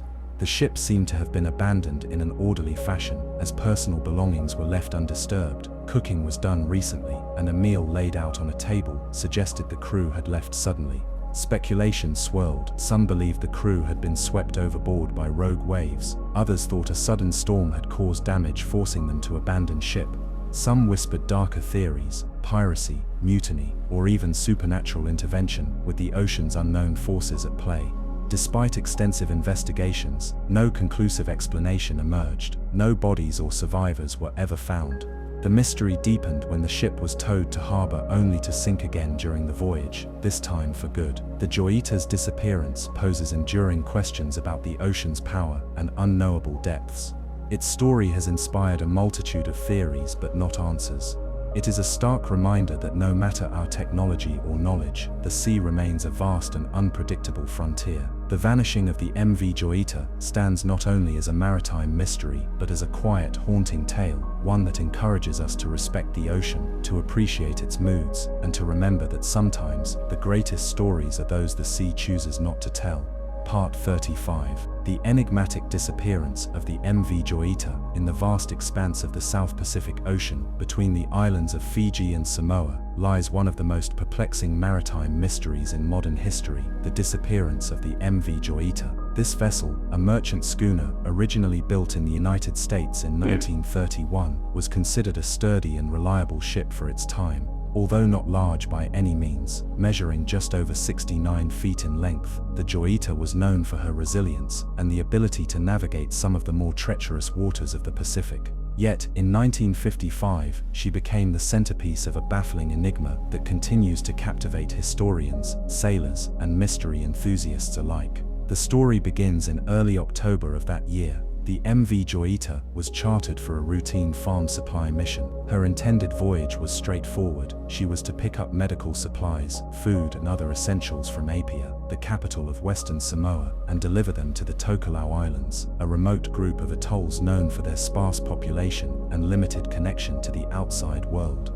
On board were 25 passengers and crew, including the captain, a radio operator, the skipper's wife, and children. On October 3, 1955, the Joyita left Apia harbor, setting sail with the expected calm and measured confidence that such a mission demanded. However, despite the clear weather and calm seas forecasted, the ship never reached its destination. It simply vanished. Days stretched into weeks, and the Joyita was declared missing. The mystery took a strange twist when on November 10, 1955, over a month after her departure, the Joyita was found drifting, eerily undisturbed but completely abandoned, almost 600 miles northwest of Apia, near the tiny island of Vanuatu in Fiji. The condition of the ship was startling and puzzling. She was partially submerged, with waterlogged decks and no signs of distress signals or wreckage in sight. When a salvage party boarded the vessel, what they found only deepened the enigma. There was no trace of the crew or passengers. The radio call sign and navigation equipment had been destroyed, some say smashed beyond use, yet the ship's engines and other mechanical systems appeared to be in working order. Food and supplies were left untouched, and personal belongings, including clothing and identification papers, lay scattered about as if those aboard had left suddenly or had been taken. One of the most unsettling observations was the ship's logbook, found torn out and missing pages. What caused the crew to abandon ship? Was there an emergency so dire that forced a swift evacuation, or did something far more bizarre occur? Several theories rose almost immediately as news of the deserted Joyita spread. Some speculated that piracy or mutiny had forced the crew into the water. However, the vast emptiness of the surrounding ocean and lack of any wreckage or other vessels made this unlikely. Others suggested mechanical failures had caused the ship to founder, compelling the crew to take to lifeboats that never reached land or rescue. Yet, no lifeboats were missing from the vessel, and these boats would have offered some hope for survival. Some even whispered of supernatural influences or sea monsters, unthinkable, yet fitting for a mystery that seemed to defy explanation. The most compelling explanations proposed a mixture of natural disaster and human error. One theory posits that the vessel was struck by a sudden and violent storm or rogue wave, causing passengers and crew to abandon ship prematurely. Perhaps a malfunctioning compass or navigation system steered the ship off course, leaving the crew disoriented and uncertain of their location. Increasingly, the Joyita was perceived as a ghost ship, a vessel caught in some liminal space between the tangible ocean and myth, carrying secrets it would never reveal. Despite extensive investigations and inquiries by maritime authorities from New Zealand, Fiji, and Western Samoa, no conclusive explanation emerged. Families of those missing never found closure, and the fate of the passengers and crew remains one of the ocean's most haunted, unsolved cases. In the decades that followed, the MV Joyita's name became part of maritime folklore. Books were written detailing its strange disappearance. Documentaries sought to piece together its story, and the empty ship itself became a symbol of the unpredictable power and mystery of the sea. Even today, when sailors and ocean explorers speak of the Joyita, a silence falls. It is a reminder of how little we truly understand about the depths and moods of the ocean, how, despite all our technology and knowledge, the sea still holds its mysteries locked tight beneath its endless blue. So, as you imagine the sun setting over that vast and tranquil part of the Pacific, picture the abandoned hull of the Joyita, slowly toasting in the gentle waves, carrying with it the unanswered questions of a vanished crew, lost to the ocean, forever part of its vast and endless story. Part 36. The Mystery of the Lost Submarine 1. In the vast, restless expanse of the North Atlantic Ocean, where waves rise and fall like slow, deliberate breaths of some ancient sea creature, there exists a haunting tale from the shadowed days of the First World War. It is a story of silence beneath the waves, a whispered enigma that has captured the minds of naval historians and oceanographers alike, the mystery of the lost Submarine 1. This submarine was not just any vessel, it was one of the earliest American submarines, part of a pioneering group that lent a new dimension to naval warfare. Launched in 1903, the A1 was originally known as the USS Plunger, a vessel designed to test the limits of underwater navigation and endurance. For its time, it was a marvel, small, sleek, and daring. It carried the promise of invisible war beneath the ocean's surface, signaling a new age of conflict. The submarine operated mainly along the eastern seaboard of the United States, conducting training exercises, coastal patrols, and early reconnaissance missions. It was a symbol of the nascent American naval power, quietly exploring the mysteries of the ocean while the world above grappled with its own tumultuous history. But as war broke out in Europe, and the United States edged closer to involvement, the A1 found its role shifting increasingly towards the high stakes of wartime service. The submarine was sent on patrols to guard the coastline against enemy vessels, and to test new tactics in undersea warfare, constantly pushing the boundaries between risk and reward. Then, one cold October night in 1917, the submarine set out from its home port with a crew of eager sailors aboard. Their orders were to patrol a section of the Atlantic where enemy activity had been reported: submarines, surface raiders, and hidden dangers lurking in the depths. It would be the A1's last mission. Days passed. Twice, radio signals crackled faintly through the thick Atlantic fog, signaling the submarine's presence and readiness. But then silence fell. No further messages, no distress calls, none of the reassuring voices that sailors relied on when confronted with the brooding unpredictability of the sea. Search parties scoured the waves and beneath them, guided by the latest sonar technology of the time, but found nothing. No debris, no oil slicks, no sign of the A1's struggle or surrender.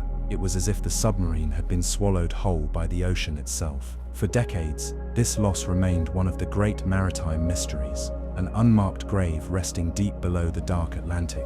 Stories grew in the years that followed, whispers among naval circles about strange lights seen near the patrol areas, rumors of underwater explosions caught on distant sensors, and tales from fishermen about eerie, muffled sounds beneath the waves, perhaps echoes of a vessel caught in a final desperate act. In the mid-20th century, technological advances renewed hope of uncovering the truth. Deep-sea exploration vehicles and improved sonar scans allowed scientists and naval investigators to explore previously unreachable ocean floors. Several missions attempted to locate the A1's final resting place, combing through sonar images, comparing records, and following up on old leads. Yet, the ocean refused to reveal its secret easily. The suspected wreck sites yielded nothing definitive. Harsh currents, shifting sediment, and the vastness of the search area complicated every effort. It was like chasing a shadow at the bottom of an endless well, but the story didn't end there. In 1976, after years of searching, a group of marine archaeologists reported a sonar contact off the coast of Newfoundland, roughly matching the last known patrol area of the A1. A series of remotely operated vehicles were deployed, and footage revealed the unmistakable silhouette of a submarine wreck, partially buried in the ocean floor. Close examination identified structural features consistent with the A1's design: the size, the form of the conning tower, and the hatch arrangements. With this knowledge, the final resting place of the lost submarine was at last confirmed after nearly 60 years.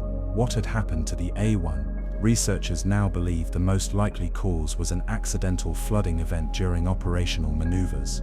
Early submarines lacked the fail-safes and advanced technology modern vessels have. A minor valve failure or a sudden structural weakness could have resulted in rapid water ingress, leaving the crew no chance to escape.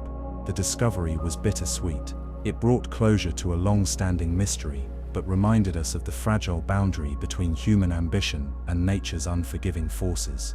The A1 now rests silently beneath thousands of meters of cold, dark water, a time capsule of bravery and pioneering spirit. As the waves ripple above, indifferent and eternal, the story of the lost submarine A1 endures, a reminder of the ocean's depths as realms not just of mystery, but of profound respect for those who dared to navigate their unknowable vastness. And perhaps, as the ocean sings its ancient lullaby, the souls of the lost crew find peace in the embrace of the deep. Now, as you imagine the slow dance of currents and the gentle sway of the ocean floor atop this sunken relic, let your mind drift with them to a place where history, mystery, and the endless sea converge in quiet harmony. Part 37. The Vanishing Flight. the mystery of Pan Am Flight 7. In the annals of oceanic mysteries, few stories captivate and haunt the imagination as much as the sudden and complete disappearance of an aircraft over vast and merciless waters. Among these enigmas, the case of Pan Am Flight 7 stands out as a chilling testament to the unpredictability of the sea and sky, blending human error, natural forces, and unanswered questions into a tale that remains unresolved to this day. On November 8, 1957, Pan Am Flight 7, a luxurious Stratocruiser 377, representing the pinnacle of air travel at the time, departed from San Francisco International Airport bound for Honolulu. The plane carried 44 souls on board, both passengers and crew, ranging from vacationers eager to enjoy the Hawaiian sunshine to professionals on business trips. To those watching the skies and listening intently that day, it was just another scheduled flight, an ordinary journey across the Pacific Ocean. But what followed would soon transform this routine trip into one of the great oceanic aviation mysteries. The flight started smoothly, the Stratocruiser ascending gracefully into the bright California sky. Communications were routine and clear. The crew checked in as expected at various intervals. When the aircraft reached cruising altitude over the expansive Pacific, radio transmissions continued as scheduled, reflecting no distress or unusual issues. At approximately 11:13 a.m., the plane made its last known radio contact, reporting normal conditions. But after that silence, no further signals, no emergency transmissions. As the hours passed and the plane failed to arrive in Honolulu, concern grew among the airline authorities and families. An extensive search was launched, a massive effort spanning thousands of square miles of open ocean. Rescue and reconnaissance aircraft scoured the seas, investigating every tip, every debris patch. Yet for a long time, no signs of the missing Stratocruiser emerged. It was as if the aircraft had simply vanished into thin air, swallowed whole by the vast Pacific. Then, approximately 2 weeks later, pieces of wreckage began to wash ashore along isolated atolls and islands scattered across the Midway and Johnston Atoll regions, hundreds of miles from the plane's expected flight path. Flotsam such as seats, life vests, cabin furnishings, and parts of the fuselage confirmed the grim reality. The plane had crashed into the ocean, but the puzzle deepened. Pieces of the plane were found so far from the projected route that experts began to question what might have gone wrong. Contemporary navigation techniques relied on dead reckoning and radio navigation beacons. It was clear that the aircraft had deviated significantly from its course. But why? Eyewitness accounts from island inhabitants spoke of unusual weather in the area for that time of year. Storm fronts had been brewing, with turbulent winds and violent waves battering the ocean surface. But could such weather cause a plane to veer so dramatically off course? Or could there have been mechanical failure? Among the more baffling discoveries was the fact that some recovered wreckage showed signs of fire, leading to speculation about an onboard explosion or fire. However, the lack of any distress signals or mayday calls seemed to contradict this. An instantaneous catastrophic event appeared more likely than a prolonged emergency. Years of official investigations reached inconclusive results, and the final report classified the cause of the disaster as undetermined. The open ocean swallowed not only the plane but definitive answers as well. Over the decades that followed, aviation enthusiasts, oceanographers, and amateur sleuths alike have studied this mysterious disappearance. Some suggested potential sabotage, while others hypothesized a sudden structural failure or a navigational error compounded by unexpected weather. Adding to the lore surrounding Pan Am Flight 7 was the discovery that a number of recovered passenger belongings, photographs, watches, even personal letters, had drifted across vast stretches of ocean currents, painting a haunting portrait of the lives lost and the secrets buried beneath the waves. The human element, families waiting in uncertainty, the silent witnesses in remote islands, and the search teams battling the vastness of the Pacific remains central to this story. The ocean, with its unfathomable depth and power, keeps its silence, a quiet guardian of the secrets of Flight 7. Today, the disappearance of Pan Am Flight 7 is etched into the broader tapestry of oceanic mysteries, a reminder of the fragility of human endeavor against the relentless forces of nature and the enigmatic allure of the sea, forever inviting us to uncover its hidden truths, yet always withholding more than it reveals. As we remember the lives aboard that lost flight, we also honor the enduring spirit of exploration and the ceaseless quest for answers. even when the vast blue depths offer nothing but questions, whispered by the restless waves beneath an endless sky. Part 38. The Mystery of the Flannan Isles Lighthouse Disappearance. Nestled in the stormy waters of the North Atlantic, the Flannan Isles are a small group of rocky islands off the western coast of Scotland. For centuries, they remained largely untouched, serving only as a haven for seabirds and a challenge to mariners navigating some of the most treacherous waters in the British Isles. On these isolated isles stood a solitary lighthouse, constructed in the early 20th century to aid sailors as they rounded the perilous coasts. What makes this lighthouse infamous is not its role in guiding ships, but the baffling and tragic disappearance that unfolded within its walls in December 1900. The story begins on December 15, 1900, when the supply ship Hesperus arrived at the Flannan Isles lighthouse to deliver mail, provisions, and perform routine checks. Upon approaching, the crew noticed something unusual. No one came out to welcome them, despite the lighthouse beacons being unlit, unusual for such a critical safety signal.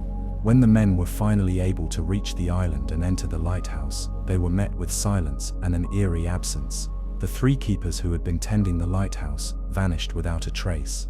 The lighthouse keepers, James Ducat, Thomas Marshall, and Donald MacArthur, were all experienced men, weather-hardened and dedicated to their duty. They were responsible for monitoring the light through the harsh winter months, a solitary and demanding task. Their disappearance raised immediate concern and prompted an investigation, not only about their fate, but about the mysterious circumstances that preceded it. Upon examining the lighthouse, the relief crew found the logbook abandoned mid-entry. The last entries noted that a violent storm had occurred several days prior, with crashing waves battering the cliffs. Interestingly, the last message recorded was reassuring, stating that everything was well despite the fierce weather. Yet evidence outside told a different story. Chairs were overturned, much of the gear was disturbed, and most startlingly, one of the lighthouse's 3 ladders was found damaged and lying in the water near the base of the cliffs. Extensive searches around the island and the surrounding waters yielded no sign of the men, and no bodies were ever recovered. Theories ranged from accidental death, being swept away by towering waves, to a more sinister possibility of a struggle between the keepers themselves. Some speculated that in the violent storm, the men sought to secure equipment precariously placed outside and were tragically pulled into the roaring sea. Yet adding complexity to the mystery are the final notes in the lighthouse log, which mention unusual sightings. Storm abated somewhat around midday, one entry read, but strange lights were seen on the horizon. Some suggest these lights could have been ships, will-o'-the-wisps, or even supernatural phenomena, further deepening the enigma. Over the years, the Flannan Isles disappearance has captured the public imagination, inspiring books, poems, and even songs. The lighthouse itself was rebuilt and automated by the late 20th century, freeing the Falkland Isles from human presence and their quiet, watchful vigilance over ships that still traverse these dangerous waters. What happened to James, Thomas, and Donald remains an ocean-bound riddle. Did they fall victim to tragedy amid the storm? Did they leave the lighthouse in a desperate search for shelter or help, only to vanish into the stormy expanse? Or is there a more obscure explanation, a clash with unseen forces at sea, a fate intertwined with the very mystery and majesty of the ocean's depths? As with many oceanic mysteries, the sea holds tightly to its secrets, and the Flannan Isles lighthouse disappearance stands as a haunting testament to the isolation, peril, and enigmatic beauty that define life at the edge of the world's restless waters. The story invites us to imagine the courage and solitude of those who stand watch, the silent danger of the ocean's fury, and the lingering unresolved whispers of a century-old tragedy lost to the waves. Part 39. The Strange Case of the SS Orang Medan. The story of the SS Orang Medan is one of the most baffling and eerie maritime mysteries from the vast and often unforgiving oceans, a tale that has been whispered among seafarers, historians, and mystery enthusiasts alike for decades. It is a story that begins with a routine maritime route, but quickly spirals into a chilling enigma, enveloped in silence, death, and unanswered questions. Our tale takes place in the late 1940s in Southeast Asian waters, near the busy shipping lanes that weave through the Strait of Malacca, a stretch between the Malay Peninsula and the Indonesian island of Sumatra. The name of the ship itself, the Orang Medan, is a bit mysterious. Some accounts say it was an Indonesian freighter, while others suggest it was a Dutch or American vessel. The details vary with the telling, but what remains disturbing across stories is consistent. This ship sent a distress signal that left the maritime world puzzled and haunted. It all began when the Orang Medan sent out an SOS signal, a desperate call for help, picked up by nearby ships and Coast Guard stations.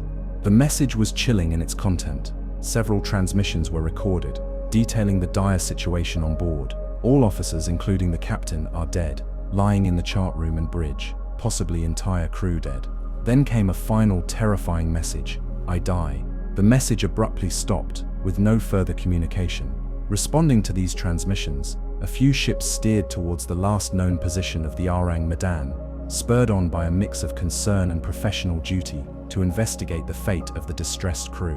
One such ship was the Silver Star, a nearby vessel that arrived at the Orang Medan's coordinates to find a completely silent and ghostly sight.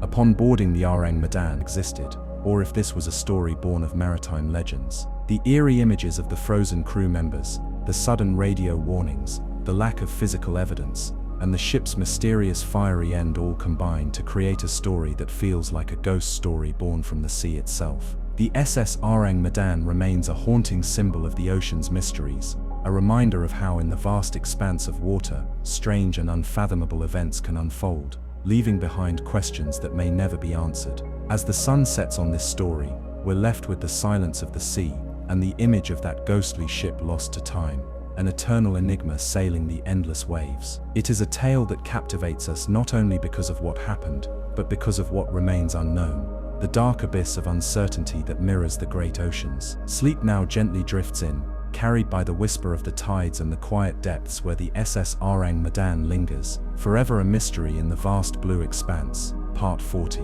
The Lost Expedition of the USS Cyclops. The vast, endless ocean has long been a stage for tales of mystery and tragedy, each with its own unique ripple through the annals of history. Among these tales, one of the most enduring and perplexing involves the disappearance of the USS Cyclops, a story that stretches back over a century and continues to baffle historians, naval experts, and enthusiasts alike. The USS Cyclops was a colossal collier, a massive cargo ship built to transport coal to fuel the United States Navy's battleships during an era when the world was embracing industrial might and global naval presence. Constructed in 1910 at the Norfolk Navy Yard, the Cyclops was an impressive vessel at over 540 feet long, with a carrying capacity of more than 13,000 tons. It was designed for endurance and strength, and it faithfully served through the early 1900s, including during the tense years leading to the First World War. Her final voyage began on February 16, 1918.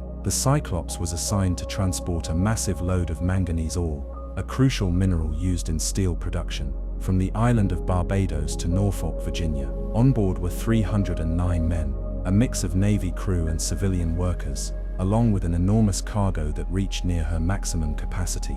The journey across the Atlantic to the United States should have been uneventful, yet as she set sail, a storm was brewing both on the horizon and in the shadows of maritime history. After leaving Barbados, the Cyclops crossed into the vast expanse of the Atlantic, but then it simply vanished. There was no distress signal, no hint of mechanical failure broadcast to nearby vessels, and no debris field large enough to suggest a catastrophic explosion. No wreckage ever washed ashore. No trapped crew members were found. The ship had disappeared as if it had fallen through the ocean itself. The US Navy launched one of the largest sea and air searches in history for that time. Ships combed the sea along the Cyclops' projected route, and airplanes scanned from overhead, yet all efforts came up empty. It was the largest non-combat loss of life in US Navy history. The mystery fueled speculation for years. Some suggested the Cyclops had been torpedoed by a German U-boat, a terrifying new enemy in the theater of World War I, though no German records indicated an attack on this exact time and place. Others hypothesized she had been caught in a violent storm or suffered a catastrophic mechanical failure, yet the ship had passed inspections just weeks before and was considered seaworthy. One of the more intriguing pieces of the puzzle lies in the cargo, manganese ore, which can aggregate inside the ship's hold, causing dangerous shifts in weight distribution. Such a phenomenon can quickly destabilize a vessel if not properly managed, sending her into a disastrous list or tipping beyond recovery. Testimonies by other sailors recalled how heavy cargo could turn a stable ship into a deadly death trap. Another peculiar angle lies in the nature of the crew. The departure crew list contained many men reported to be inadequately trained for their positions, and the captain, Lieutenant Commander George W. Worley, was relatively inexperienced, raising questions about the preparedness for such a challenging transatlantic voyage. Over the years, several icebergs, wreckage pieces and ship logs have been proposed as clues, but none had any definitive connection to the Cyclops. Searches by modern-day deep-sea explorers and sonar surveys of the ocean floor near the supposed route have failed to reveal any trace of the vessel's remains, frustrating assumptions that the wreck lies in the Atlantic depths waiting to be found. The disappearance of the USS Cyclops captivates because it combines elements of human error, the unforgiving power of nature, wartime tension, and the vast unknowable mysteries held by the ocean itself. Unlike many maritime tales of heroism or battle, this story is quieter, more haunting, a somber echo of over 300 lives lost without a trace,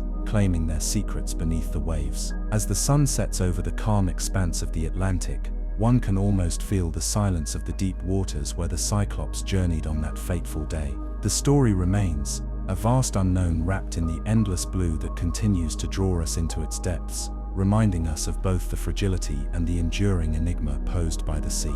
In reflecting on the USS Cyclops, we confront the vastness of the ocean and the limits of human knowledge against nature's immense, inscrutable forces. There is a somber peace in knowing that not all questions find answers, and some stories remain silent beneath the waves, whispering to those who dare to listen. As night falls and waves gently sway, it's worth pondering the unseen depths where the Cyclops rests, an eternal part of the ocean's mysterious heart, a ship and souls lost to the sea, forever sailing in the stories that the tides carry onward through time.